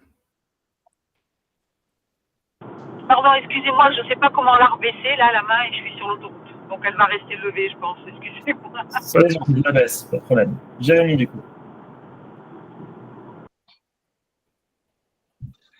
Du coup, l'idée, ça serait de dire, dans une main, il y a la sécurité, dans l'autre main, il y a la peur. Et donc, les mains vont se rapprocher pour parvenir à un consensus que toi, le sujet, tu trouves bénéfique et qui te permettent d'avancer et d'obtenir le résultat que tu as envie d'obtenir. En restant dans le flou. Du coup, tu passes à côté de quoi comme info? Ça va se résoudre. Si ça va se résoudre ou pas. Mais par contre, en termes de dynamisation, là, c'est elle qui reste, c'est le sujet qui est médiateur de ce qui va se passer. C'est le sujet qui est médiateur. Par contre, justement, en termes de dynamisation, on n'a fait que poser là. Tiens, là, il y a la peur, là, il y a la sécurité, sans aller, non pas questionner pour aller, moi, avoir de l'info, mais pour dynamiser. La peur, d'accord, mais c'est comment quand c'est peur? Ça fait quoi? Voilà. Là, en gros, c'est comme si tu prenais 3 personnes. Tu Oui. prends ton client, peur et sécu, tu les fous dans un bureau, tu dis allez, démerdez-vous, je reviens quand ça va et puis tu me diras comment ça a bossé sur toi. Non, ton rôle, c'est pas ça. Ton rôle là-dedans, c'est de dire ok, Et vous ressortez dans pas le bureau. vous ressortez Parole pas. à machin. Qu'est-ce que tu dis, Jérém? Jérémy, vas-y. Tu m'as coupé la parole et du coup, on Et a vous ressortez pas du bureau tant que vous n'avez pas trouvé un consensus. non plus. Non, mais qu'est-ce qui se pourrait se passer pour que vous trouviez une entente? Voilà. Qu'est-ce qui pourrait se faire ou se mettre en place? Alors non plus, parce que c'est plus simple. Qu'est-ce qui permet de vous assurer qu'il se passe bien quelque chose? C'est quoi? Jérémy, Cyril, pardon. Est-ce qu'on peut faire quelque chose avec les mains et de dire, je propose à chacune d'entre vous d'avancer vers l'autre au fur et à mesure où elle se sent entendue. Et peut-être que la personne, donc la personne qui est là, elle écoute ce qui se passe entre les deux parties qui s'expriment. Et quand la peur se sent entendue ou comprise, elle peut aller vers la sécurité et vice-versa. Et quand elles sont au contact, ça veut dire qu'elles ont chacune exprimé tout ce qu'elles avaient à exprimer pour être entendues. Et à partir de là, on peut continuer le travail dans une autre direction en disant maintenant que chacun a exprimé et s'est senti entendu, est-ce qu'on, une fois qu'on est là, après on peut aller vers un travail pour trouver une solution commune. Bénéfice-risque de ce que tu annonces. Le bénéfice, c'est qu'en général, quand on est écouté, il y a une compréhension qui se dégage. Et la personne, elle est observatrice de ce qui se passe, donc ça, je pense que c'est le bénéfice. Et ensuite, la personne, elle est… Donc, quelque part, j'influence la situation en tant que médiateur extérieur, où je donne à la personne le rôle de médiateur en disant, la personne va pouvoir… je lui donne un processus, en fait. La personne va être médiateur de ce qui va se passer, elle va entendre tout ce qui va se passer, mais je lui donne un processus pour qu'elle fasse la médiation quelque part. Je sais pas si je suis très clair. Quel est Je vois pas le… le côté négatif. Quel est le seul boulot que vous avez, vous, en tant que thérapeute, face à une égo de partie? Pour moi, c'est de lui proposer un processus. Stop, Nathalie, parlez en premier. Lui poser la question. Il faut simplement poser déjà la question au client ou à la cliente. Qu'est-ce qui se passe? Ça a coupé encore, Nathalie. Qu'est-ce qu'il veut? On t'entend pas bien comme ça en voiture, mais j'ai répété. Donc, tu poses des questions pour comprendre ce qui se passe. Je disais, on peut juste lui poser la question déjà à la cliente. Qu'est-ce qui se passe? Qu'est-ce qu'elle veut? Déjà. Voilà, et pour chacune des parties. Ok, je te coupe le micro, Nat, parce qu'on ne t'entend pas et ça coupe. À elle. On va aller reprendre le micro. Voilà, ça va couper. Parfait. Donc, votre rôle à vous, là-dedans, si vous restez professionnel sur une négo de partie, c'est quoi? Matt, tu as levé la main.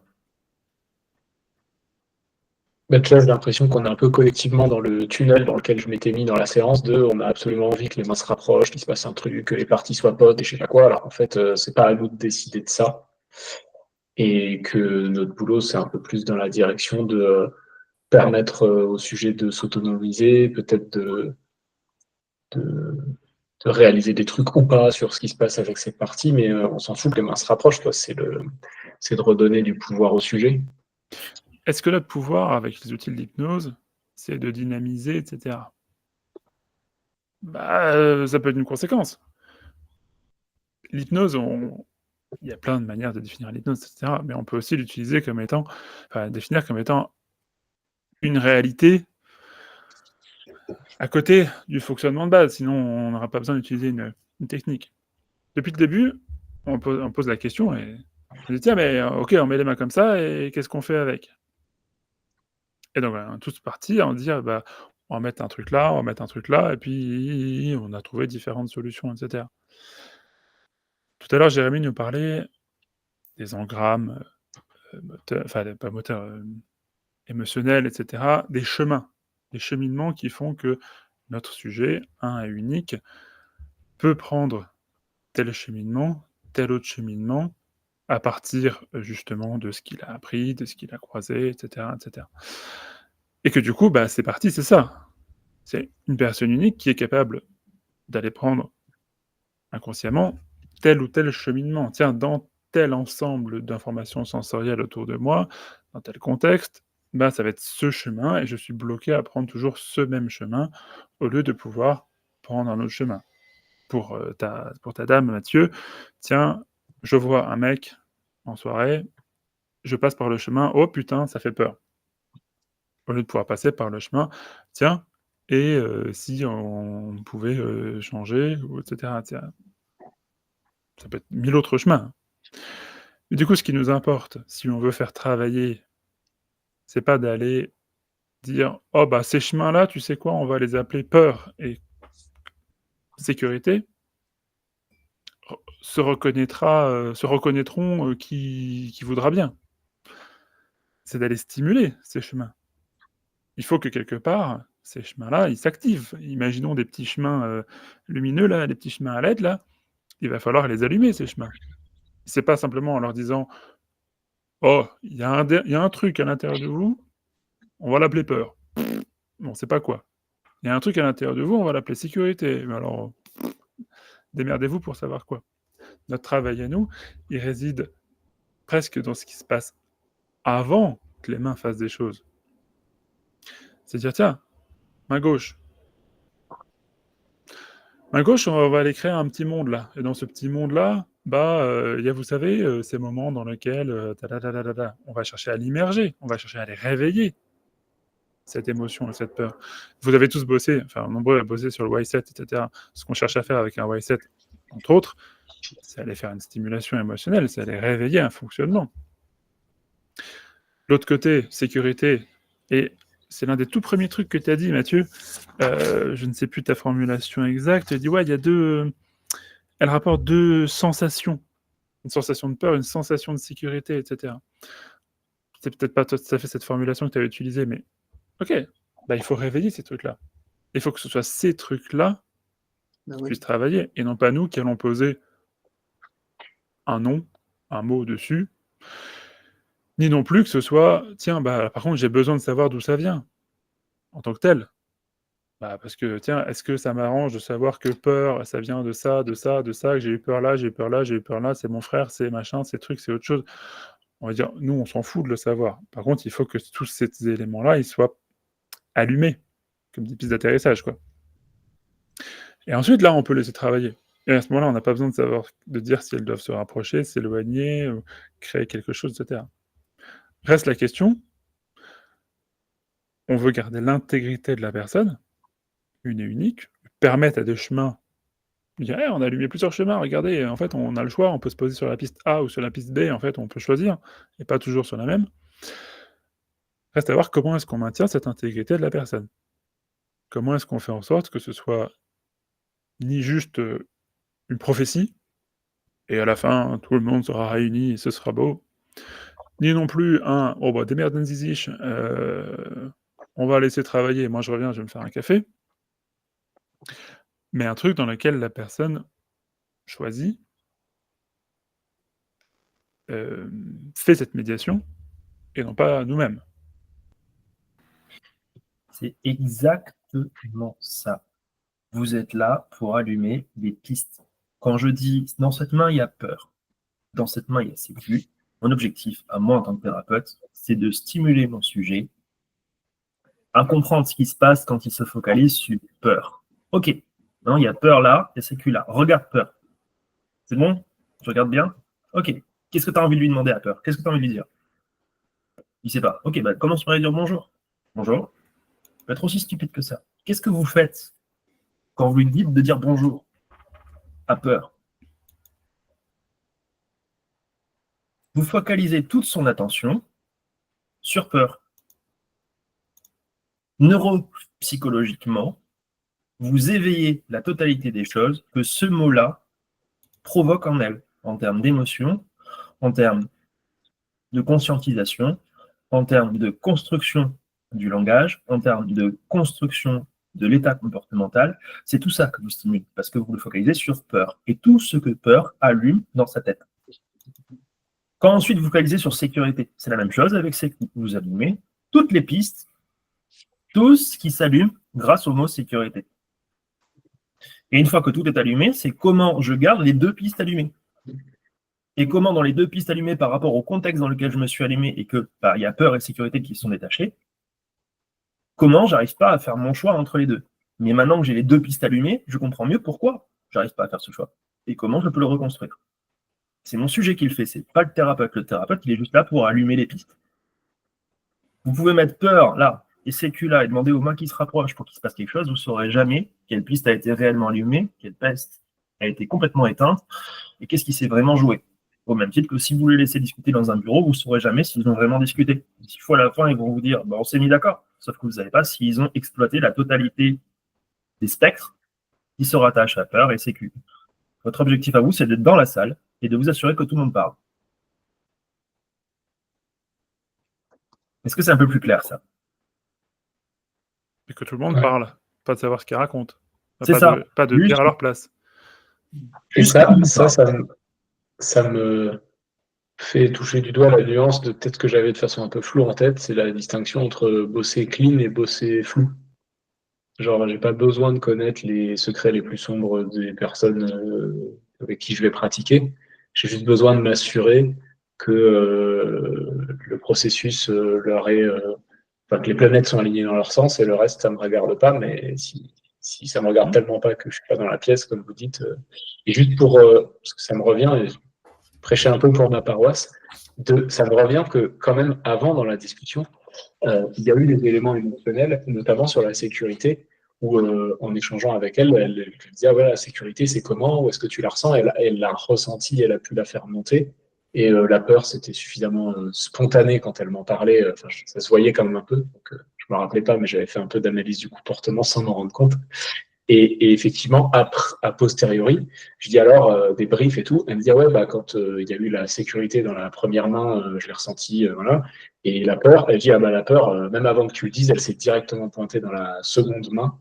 Et c'est une histoire de contretemps. Parce que ces chemins, j'ai l'impression qu'ils ont été activés dans la discussion avant de mettre les mains en place. Peut-être qu'après, c'était un peu retombé, mais a posteriori, j'ai eu son retour de ah ouais, non, directement, quand il y a eu la sécurité, j'ai ressenti la peur dans l'autre main. Ce qui n'empêche pas qu'il y a eu peut mieux faire. Bah, c'est bien que tu le fais. Tu l'avais dit tout à l'heure, tu avais ébauché un truc comme ça, c'est pour ça que j'avais tiqué. Et c'est pas complètement con, enfin, c'est pas complètement, pas con, mais complètement aberrant. Elle vient de te les raconter, ces moments. Elle vient de te raconter des moments où, ah, il y a un truc de blocage, là, il y a une peur. Elle te l'a raconté, elle s'est réassociée à ça pour aller rechercher les souvenirs pour.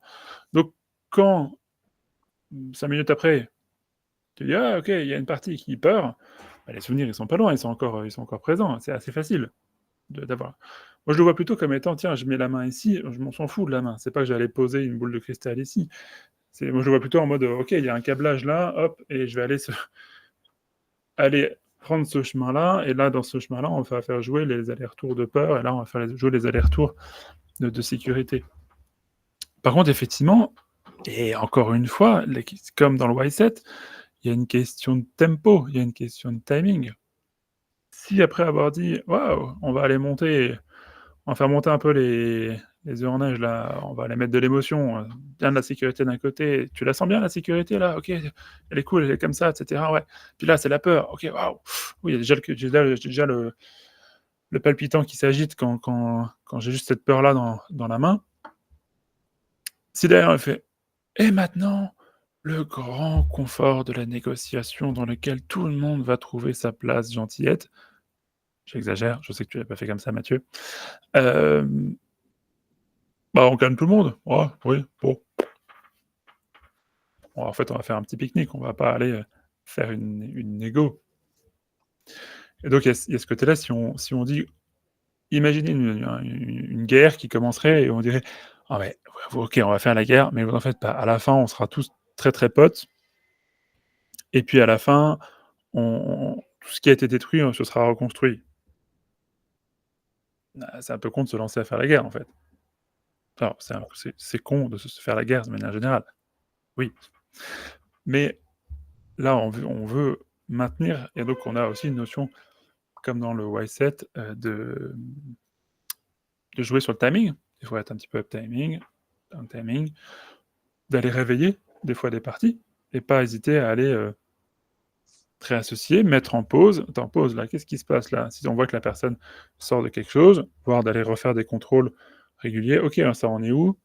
Et finalement, c'est elle, quand tu disais tout à l'heure, tiens, je prends les deux mains, je fais avancer une, quand elle se sent en sécurité, avancer l'autre, on peut aussi dire, tiens, là, ça en est où? C'est quoi dans la main? Et pourquoi pas? Mais garder l'implication, il faut garder les voies allumées.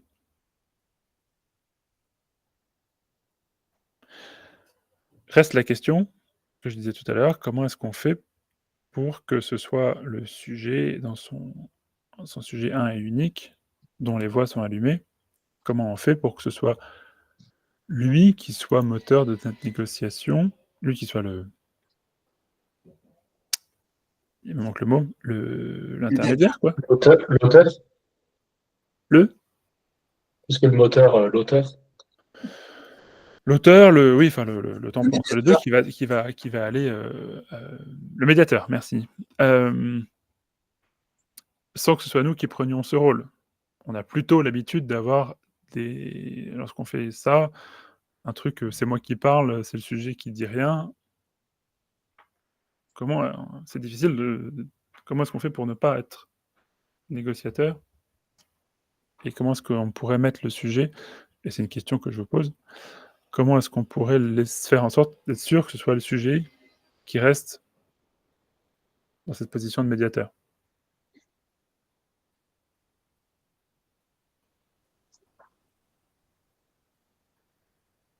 Alors, je sais pas, il y a Cyril et Gaëtan qui ont des mains levées, mais je ne sais pas si c'est des vieilles mains. Ah oui, moi, c'est une vieille main c'était une remarque. Je pense que l'erreur de parcours, elle provient du fait de la terminologie même. Quand on parle de négociation de parties, négocier, ça reste sur un plan cartésien, objectivable, et alors que là, on travaille sur les émotions, et du coup, l'intelligence émotionnelle est totalement différente et totalement irrationnelle. Du coup, le mot négociation de partie, ça nous induit en erreur parce qu'on a l'impression qu'il faut comprendre quelque chose, alors que souvent, il n'y a rien à comprendre. Il y a juste à pouvoir libérer l'émotion sous-jacente qui provoque justement le blocage ou le problème. Et à partir de là, ça permet d'être rassuré et de pouvoir imaginer et inventer justement de nouvelles pistes d'atterrissage. Tant que l'émotion est là et dans les starting blocks, elle sera là pour protéger, pour éviter, quoi. Donc, pour répondre à ta question, Guilain, il faut rassurer, il faut mettre en confiance la personne pour qu'elle soit à même de se confronter justement à sa problématique. Donc, si c'est la peur, pourquoi elle a peur? Et qu'elle trouve elle-même les raisons qui vont lui permettre de la diminuer ou de la comprendre. Mais de la comprendre peut-être plus d'une manière émotionnelle que cartésienne, je pense. Parce que analyser le truc en disant oui, factuellement, j'ai vécu ça, c'est pour ça et c'est normal que, ça sert à rien. Cyril. Donc, je ne sais pas si ça répond aux questions, mais la démarche, elle est là. Merci. Pour moi, il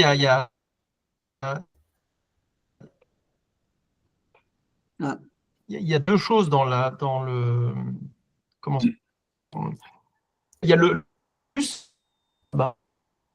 le processus. D'ailleurs, c'est comme quand il y a une communication qui amène un processus technique. Après, le sujet, lui, il est là en tant que quelque part neutre par rapport aux deux parties qui vont communiquer. Lui, il va de manière neutre les deux parties et peut-être intégrer, interroger ce qui se passe entre ces deux parties. Dans ce cadre-là, il est négociateur, mais sur le processus qui va être mis en place, pour moi, là, tout de suite, j'ai l'impression que c'est quand même à nous, professionnels, de lui amener le processus et de dire, en fait, ces deux parties, elles ne vont pas parler n'importe comment, elles vont s'exprimer sur quelle est leur intention positive. Et quelqu'un qui n'est pas formé à ça, je ne pense pas qu'il va poser cette question-là aux deux parties. Il va plutôt dire en quoi tu veux claquer le beignet à l'autre, et ce n'est pas forcément très constructif. Donc, sur le processus, nous, en tant qu'accompagnants, on va mettre en place ce qui va se passer, mais la personne, dans sa neutralité par rapport aux deux parties, elle va pouvoir intégrer ce qui se joue et peut-être balancer et autoriser les parties à aller vers quelque chose. Qu'est-ce qui se passe si vous cherchez à tout prix à orienter positif?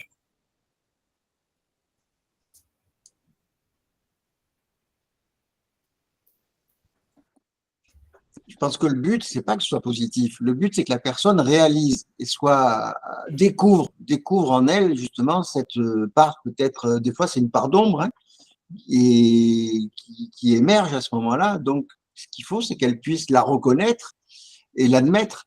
C'est déjà un gros progrès, c'est déjà un gros pas vers la résolution de quelque chose.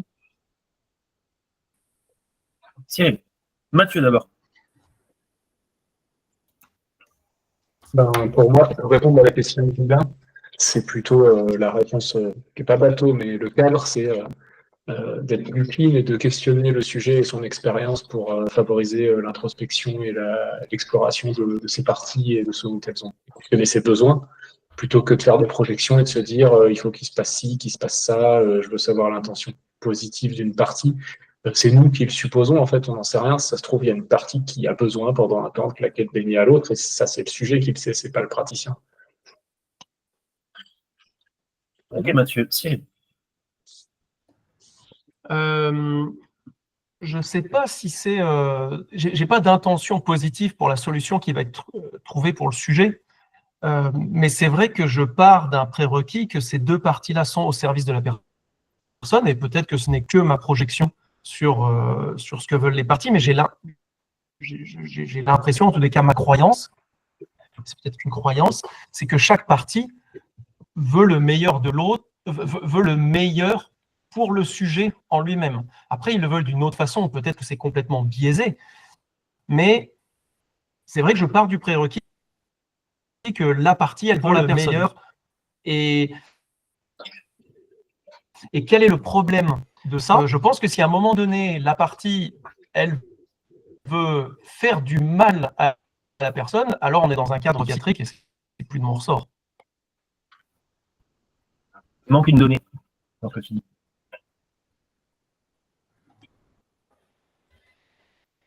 Alors, il me la manque. Je ne l'ai pas trouvé. La partie, c'est qui? La partie, c'est juste une lentille sur l'observation d'une situation. Donc, si tu dis que la partie, elle veut toujours le meilleur pour la personne, et que la partie, c'est la personne, et que la partie, c'est la personne selon une certaine lentille sur sa vie, qu'est-ce qui manque comme donnée dans ce que tu viens de me dire?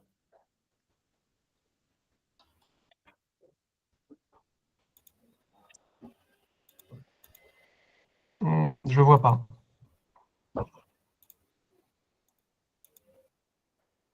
La lentille. Ah oui, mais la lentille, elle peut être complètement déformante. Une partie veut toujours la meilleure pour la personne, c'est évident, puisque la personne est la partie. La partie est la personne. Et toutes les parties sont la personne. Donc c'est évident que la personne veut toujours le meilleur pour elle.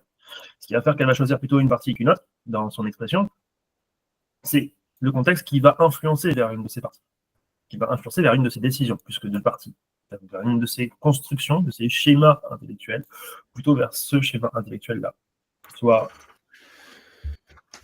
analytique, soit émotionnel. Donc, si on veut pouvoir lui apporter la meilleure solution dans ce contexte qui pose problème, parce qu'au bout du compte, il se retrouve partagé entre deux éléments duals, c'est de quelle manière je vais stimuler, non pas à ce qu'il soit observateur de la négociation des deux parties vers le meilleur choix possible pour nous, vers un meilleur choix positiviste pour nous, mais de quelle manière on va pouvoir le dynamiser dans le fait de s'aventurer à la fois sur l'une et sur l'autre des parties qui provoquent un élément dual sur ce contexte-là, pour qu'il puisse lui-même faire un choix tel qu'il va le construire et qui sera la meilleure solution pour lui. Mais qu'elle soit positive ou négative, qu'il ait besoin de claquer le beignet à une partie ou à une autre, qu'il ait besoin de s'exprimer dans l'une ou l'autre manière, ça ne le regarde pas. Ça ne veut pas dire qu'il faut s'arrêter au premier choix qu'il va faire, ça veut dire qu'il va falloir tester en permanence les choix qui vont être faits et qui vont sembler être le choix définitif de votre sujet. Quand à un moment donné, il arrive à parler à peur, à parler à sécu, et que peur et sécu disent « Ok, bah là, franchement, cette situation-là, finalement, bah, c'est plus peur que sécu, donc c'est peur qui ferme la gueule à sécu. » On va dire « Ok, parfait, bah tiens, mettons-nous dans un contexte où tu vis cette situation, exactement celle-là. Est-ce que c'est ok pour toi ?» Et là, pour te dire « Ah, je suis pas complètement sûr. Peut-être que sécu, il a quand même un petit peu à dire quelque chose, et que le fait qu'on lui ait emboîté la gueule comme ça, c'est pas top. » Ou peut-être qu'il va te dire « Bah ouais, je suis bien content, parce que sécu avait rien à dire dans cette situation. C'est vraiment peur qu'il devait s'exprimer et je suis bien content de pouvoir fuir cette situation de merde. » Mais quel que soit le choix, que ce soit finalement que sécu soit un peu là et que ça me rassure et que je puisse me dire que j'y vais ou qu'il ne soit pas là, ça ne va pas t'appartenir à toi parce que tu ne peux pas définir exactement dans quel contexte il peut se permettre de.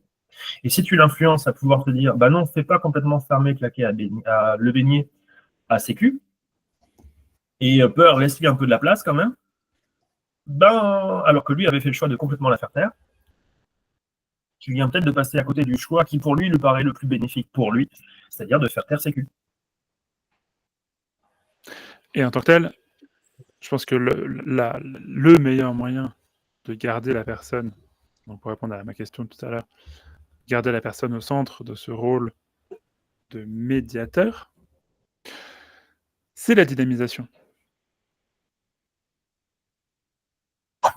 C'est de lui rappeler régulièrement qu'elle a le pouvoir de réguler un certain nombre de choses. Et que par exemple, là, ce que vient d'évoquer Jérémy, donc sous la forme d'une sorte de contrôle set, tiens, on va aller voir ailleurs, on se remet dans un contexte, on se reconfronte au contexte, tiens, c'est comment ça me va, cool, ça me va pas, ah non, attends, tac.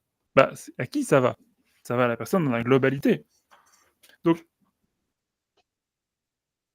pour garder la personne une et unique et globale, bah, il faut s'offrir de temps en temps à intervalles réguliers, enfin, c'est pas une histoire de tempo, enfin, c'est pas toutes les 5 minutes, c'est en fonction d'un certain nombre d'étapes, de signes, d'émotions, de trucs. Tiens, on va aller retrouver la personne dans sa globalité, Ok. Maintenant qu'on a éclairé plus là que là, commencez. Ça me va.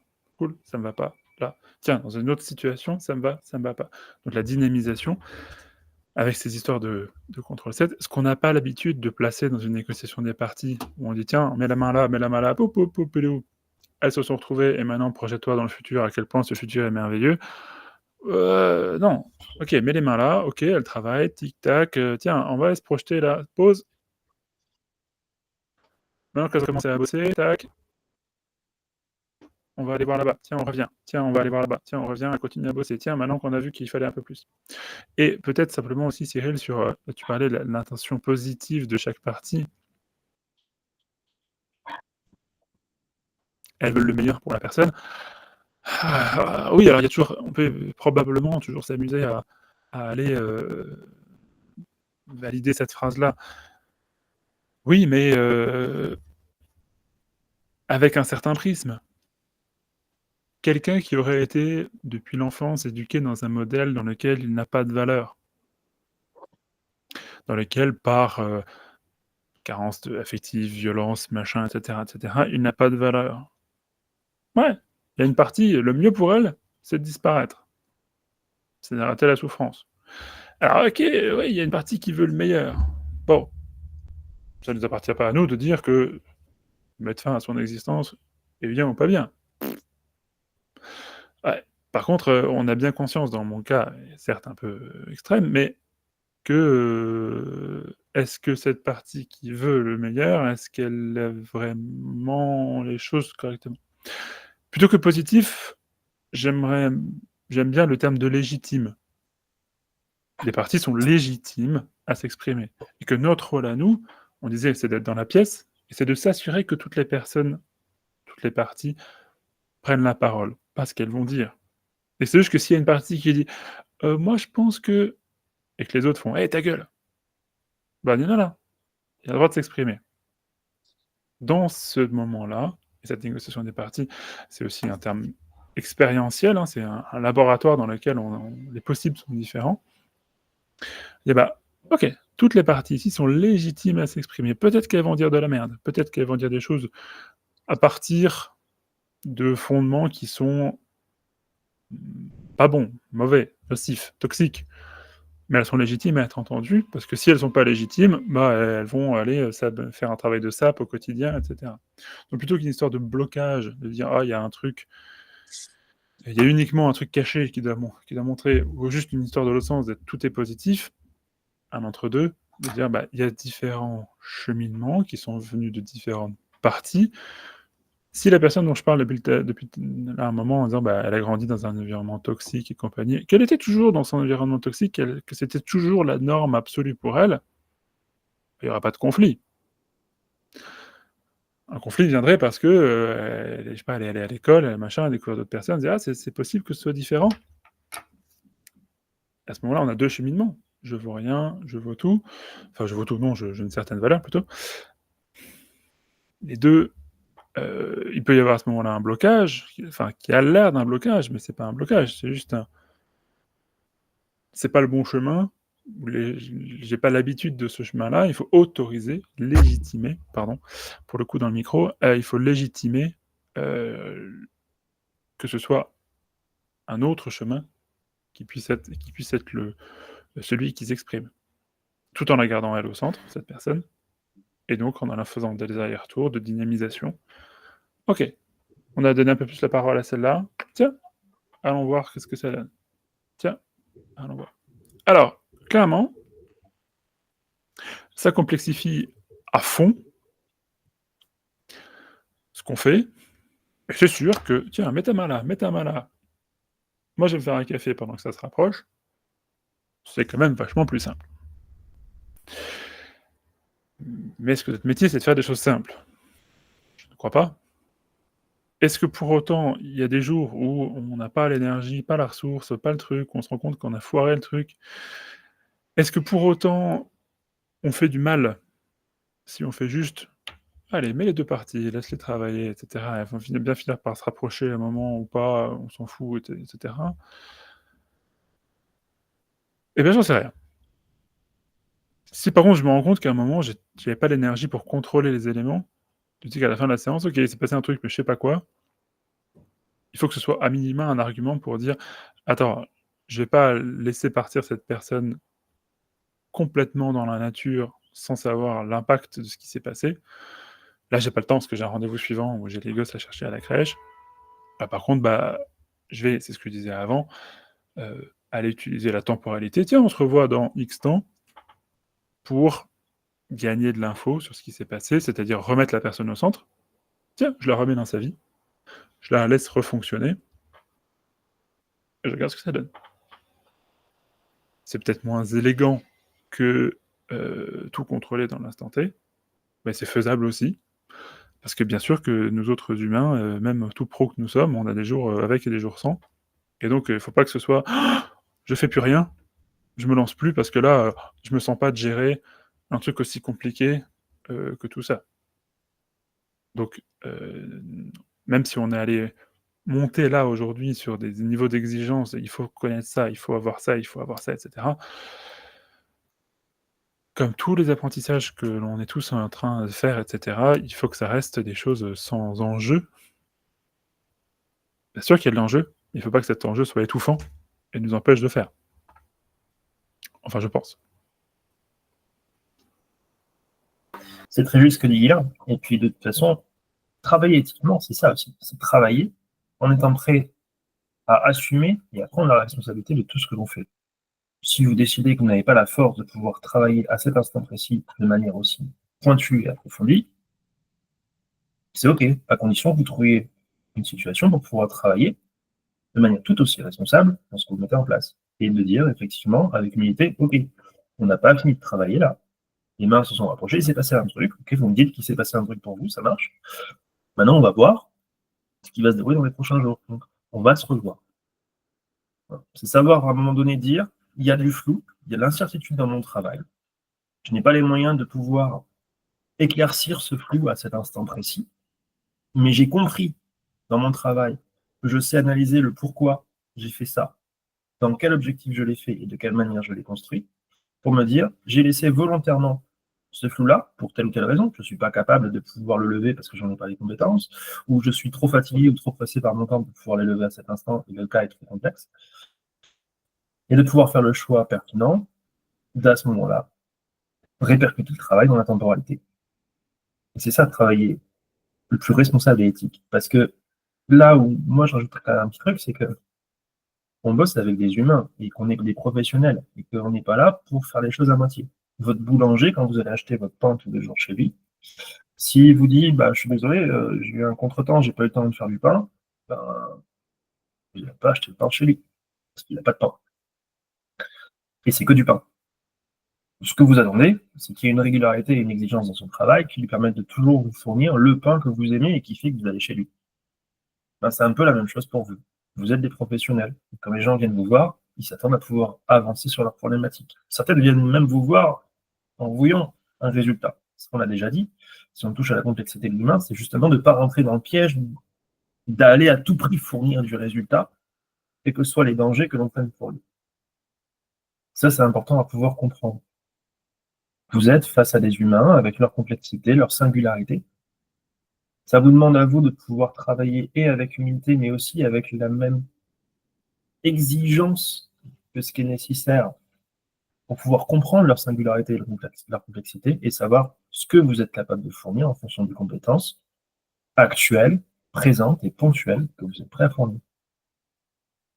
Si c'est le top du top de l'analyse et du machin, et que vous êtes prêt à fournir tous les contrôles nécessaires à quel impact a eu quel changement, de quel exercice, de quelle stratégie, de quelle technique que vous avez utilisé, pour être certain de savoir comment ça va évoluer, ou du moins d'avoir la plus grande probabilité possible, parce que vous ne serez jamais certain, de savoir de comment ça va évoluer pour votre sujet, c'est bien. Si vous en êtes moins sûr, c'est de quelle manière vous mettez en place la sécurité pour pouvoir vous assurer de quelle manière ça avance avec la temporalité. Toujours est-il que vous ne lâchez pas le sujet dans la nature, avec en tête que c'est bon, vos mains se sont collées, c'est réglé, ça finit le travail. Non. Ça ne serait pas éthique. Ton micro, Guilain. j'ai déjà entendu souvent cette phrase, que ce soit dans notre profession, que ce soit d'autres professions d'accompagnement, on a une obligation de moyens, mais pas de résultats. Que vous l'avez déjà entendu. Cette phrase, elle est vraie. On ne peut pas garantir un résultat. Donc on n'a pas une obligation de résultat, c'est compliqué. Mais quand on dit qu'on a une obligation de moyens, ça veut dire quelque chose quand même. C'est pas juste une histoire de dire oui, bah, mon obligation de moyens, ça se contente de je reçois les gens et je leur dis de faire un truc, ça marche, c'est bien, ça marche pas, je m'en fous, je n'ai pas une obligation de résultat. Non, on a une obligation de moyens. Et notre pratique, notre façon de réfléchir, notre culture, ces moments, ces échanges, tout ça, c'est des moyens. Et donc, quand on a une obligation de moyens, bah, ça veut dire pas mal de choses, en fait. Donc, bien sûr que ça ne veut pas dire qu'on est des surhumains et qu'on ne peut pas avoir un moment pas ouf, bien sûr, mais de chercher à être au mieux, voire d'avoir... dans l'aéronautique, par exemple, vous avez dans les grandes compagnies un système dans lequel on demande aux pilotes « Tiens, t'es en forme aujourd'hui pour piloter ?» Et s'il dit « Bah, bof », quelle que soit la raison, hein, que ce soit parce qu'il n'a pas dormi, parce qu'il a fait la bringue, ou parce que son gosse a pleuré toute la nuit, ou parce qu'il a un début d'une grippe, on va dire bah, « Tu sais quoi, c'est pas grave, c'est un autre pilote qui va prendre, il y a le pool des pilotes, parce que ce qu'on veut, c'est l'obligation de moyens. » C'est-à-dire, on veut avoir aux commandes de cet avion des gens qui sont bien. Alors bien sûr, on n'a pas forcément toute l'attitude, on n'a pas un pool de remplaçants pour nous dire oh, aujourd'hui je me sens pas trop, je vais appeler Jérémy pour faire la constatation à ma place. D'ailleurs, tu es disponible demain, Jérémy? Et mais dans l'idéal, ce serait bien de pouvoir faire ça. Est-ce que je suis capable à l'instant T de donner le meilleur de moi-même? En tout cas, c'est ce que je cherche à faire. Bien sûr, on n'est pas dans un monde idéal, mais de chercher à se mettre dans les meilleures conditions. Ça passe par plein de choses, hein, une bonne hygiène de vie, une bonne quantité de sommeil, une culture, douter de ce qu'on raconte, venir à des séances de covision, etc., etc., etc. C'est ça, donner aussi le meilleur de soi-même, c'est ça, l'obligation de moyens. Et ça tombe bien, c'est ce que vous faites. Alors bravo à vous. Sur ce, 14 heures, ça fait longtemps qu'on discute de tout ça, c'est vraiment bien. C'est-à-dire que le sujet a émis des réflexions, vous a fait travailler, vous a fait vous positionner, ça c'est génial. C'est le but aussi de ces moments ensemble.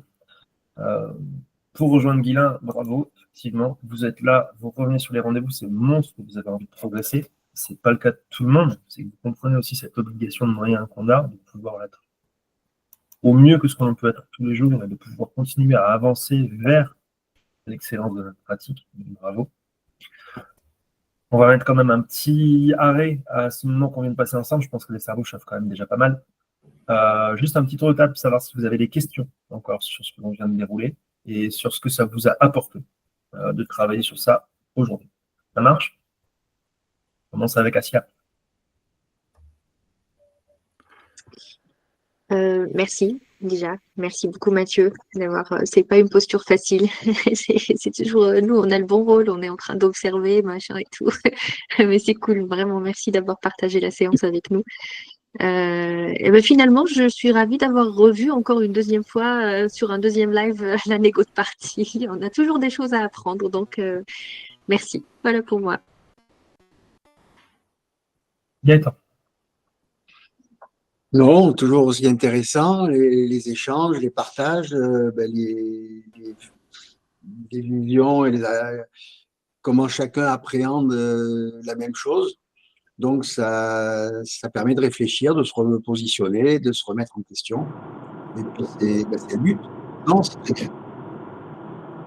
Merci à vous. Nat, tu as ton micro. Ouais. Moi, en fait, je suis toujours stupéfaite et j'adore en fait ces séances que tu nous proposes parce que ça va à contre-courant de tout ce que j'ai appris et en fait, ça va un peu dans ce que je pense depuis longtemps. Et je me rends compte que vraiment, tout ce qu'on apprend, toutes ces négos, toutes ces choses, en fait, on met les choses dans les mains et les gens se débrouillent. En fait, avec toi, on découvre, tu nous pousses dans le retranchement surtout, c'est ça qui est intéressant. Tu me pousses dans mon retranchement dans le sens où l'hypnose, c'est quand même pas quelque chose d'anodin. Et moi, quand j'ai découvert l'hypnose il y a quelques années, je me suis dit, c'était parce qu'on voulait faire de l'hypnose à mon fils. J'ai dit non, moi, l'hypnose, c'est un truc dangereux. Mais en fait, oui, l'hypnose, si on le fait pas correctement, c'est dangereux. Et tu nous pousses à nous poser des questions, à réfléchir, à aller au-delà de tout ce qu'on a appris jusqu'à présent. Alors, c'est compliqué, parce que du coup, on doit apprendre à faire une gymnastique qui est à l'inverse de celle qu'on a fait pendant des années avec nos formations. Mais je trouve que c'est ça qui est génial et j'adore. Voilà. Donc, merci. Merci à toi, Alex. Comme dit Lila, c'est parce qu'on est des surnoms, c'est pour ça qu'on est à contre-courant. J'ai trouvé la vanne sympa. Mathieu.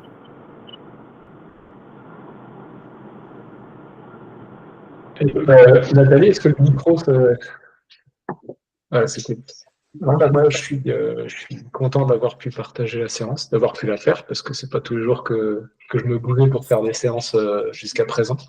Et j'ai bien l'intention d'en faire plus et de les faire mieux. Et donc, vos retours m'aident beaucoup. Et puis, c'est bien qu'on ait zoomé sur une partie de la séance, parce que sinon, il y avait tout le reste, tout ce qui a suivi. Et c'était déjà l'occasion d'explorer. Je ne pensais pas qu'on aurait l'occasion d'explorer autant et d'illustrer autant avec cette petite partie de séance qui méritait. Donc, moi, ça me donne plein de pistes pour m'améliorer. Donc, c'est cool. Ça me donne confiance et envie de continuer à pratiquer. Donc, voilà, c'est un peu inconfortable d'être sur le grill, mais ça fait partie du jeu. Si je veux progresser, c'est le chemin. Comme tu l'as très justement dit, Mathieu, on peut se sentir un peu inconfortable parce que c'est vrai qu'on se montre un peu à tous dans le travail que l'on fait. Et en même temps, c'est une opportunité incroyable de pouvoir proposer quelque chose qui vient de nous et du coup, pouvoir avoir des réflexions qui vont d'autant plus nous nourrir nous-mêmes parce que ça nous concerne directement quand c'est notre séance. Alors quand c'est la séance de quelqu'un d'autre, on peut des fois se sentir un peu moins concerné. C'est pour ça que je vous invite tous à participer au jeu, même si vous sentez un peu des réticences en disant « Oh là là, c'est un peu dur de partager ça ». Mais en même temps, c'est ce qui vous fera le plus progresser, clairement. Tu sais, en sport, on a une phrase qui dit qu'un bon entraînement, c'est un entraînement qui est inconfortablement supportable. S'il est confortable, autant rester dans ton canapé. S'il est insupportable, non. Mais si tu sens un certain inconfort, et si tu penses que tu vas pouvoir y survivre, alors c'est que tu as progressé aujourd'hui. Cyril. Merci beaucoup pour cet espace d'échange. C'est vraiment top de pouvoir échanger sur tout ça. Merci beaucoup, Mathieu. Je sens bien que c'est pas confortable d'être sur le grill, même de l'extérieur. J'ai hâte d'y être à mon tour. Moi, ce que je retiens de particulier, c'est sur la notion de ce qui est amené en conscience, il faut aller le stimuler pour que ça aille agir sur les engrammes qui sont dans l'inconscient et du coup pouvoir faire un vrai travail. Je ne sais pas si je suis très clair, mais grosso modo, c'est les mots, la conscience et la peur. Si on ne les fait pas vivre, on ne va pas réellement travailler à l'intérieur de manière inconsciente de ce que la personne vit. Donc, c'est cette nécessité d'aller stimuler ce que la personne vit en termes émotionnels pour pouvoir l'aider à avancer. Pas mal du tout, Cyril, comme des brefs. Merci. Jérémy.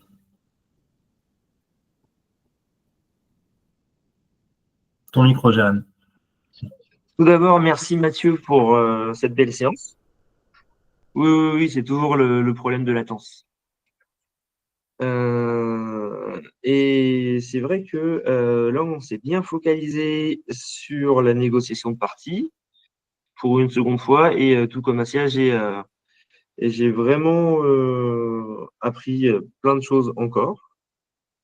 Et oui, cette notion de dynamisation du sujet et du rôle de l'hypnose dans la négociation de parties. J'avais plus cette approche PNListe et je vais je vais travailler à avoir cette approche, cette nouvelle corde à mon arc. D'autant plus en systémie où il faut vraiment que je me mette à lire Taproot, je pense. Ok, super. D'un côté, avec toutes ces choses qui se sont passées sur ce live, je pense qu'on a encore bien nourri le lab. N'oubliez pas que tous les replays sont disponibles dans l'onglet guide. Je vous ai mis une vidéo pour même vous montrer où se trouve l'onglet guide. Je ne sais pas ce qu'on peut faire de plus pour que vous puissiez le trouver. Je sais qu'il y a plein de gens aujourd'hui qui viennent et qui pensent que le groupe, c'est juste l'onglet discussion et qui ne savent pas toutes les ressources qui sont à dispo. Il y en a encore qui les ont découvertes il n'y a pas longtemps du tout, alors que ça fait plusieurs mois qu'ils sont sur le groupe. Allez dans l'onglet guide du groupe. Tout en haut de votre page, quand vous vous connectez au groupe, vous avez des petits onglets sous l'image du lab avec marqué discussion, guide à la une, événements. Tous ces onglets-là, c'est plein d'informations supplémentaires du fonctionnement du lab. Et donc, c'est là que vous retrouvez toutes les infos. Si vous ne cliquez pas dessus, en fait, vous n'aurez que le haut de l'iceberg. Des fois, il est déjà très intéressant, mais vous n'aurez pas le propre même du contenu qu'on veut vous fournir, et notamment le replay de ce lab. Donc, n'hésitez pas à y aller, à le véhiculer autour de vous. Vous le savez, puisque vous êtes là, mais véhiculez-le autour de vous. Dites-le à tous les thérapeutes qui sont sur le lab, qui risqueraient de les rejoindre, que les ressources, elles sont dans le guide. Ce n'est pas que sur le fil. Donc, on tient à nous de le dire de notre côté.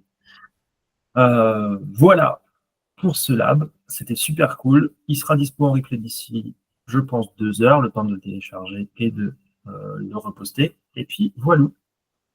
Sur ce, j'étais ravi. Je vous souhaite une bonne après-midi. Bon après-midi tout Merci. le monde. Bon après-midi. Salut. Merci à tous. Salut. Bon après-midi. À bientôt. Salut tout le monde.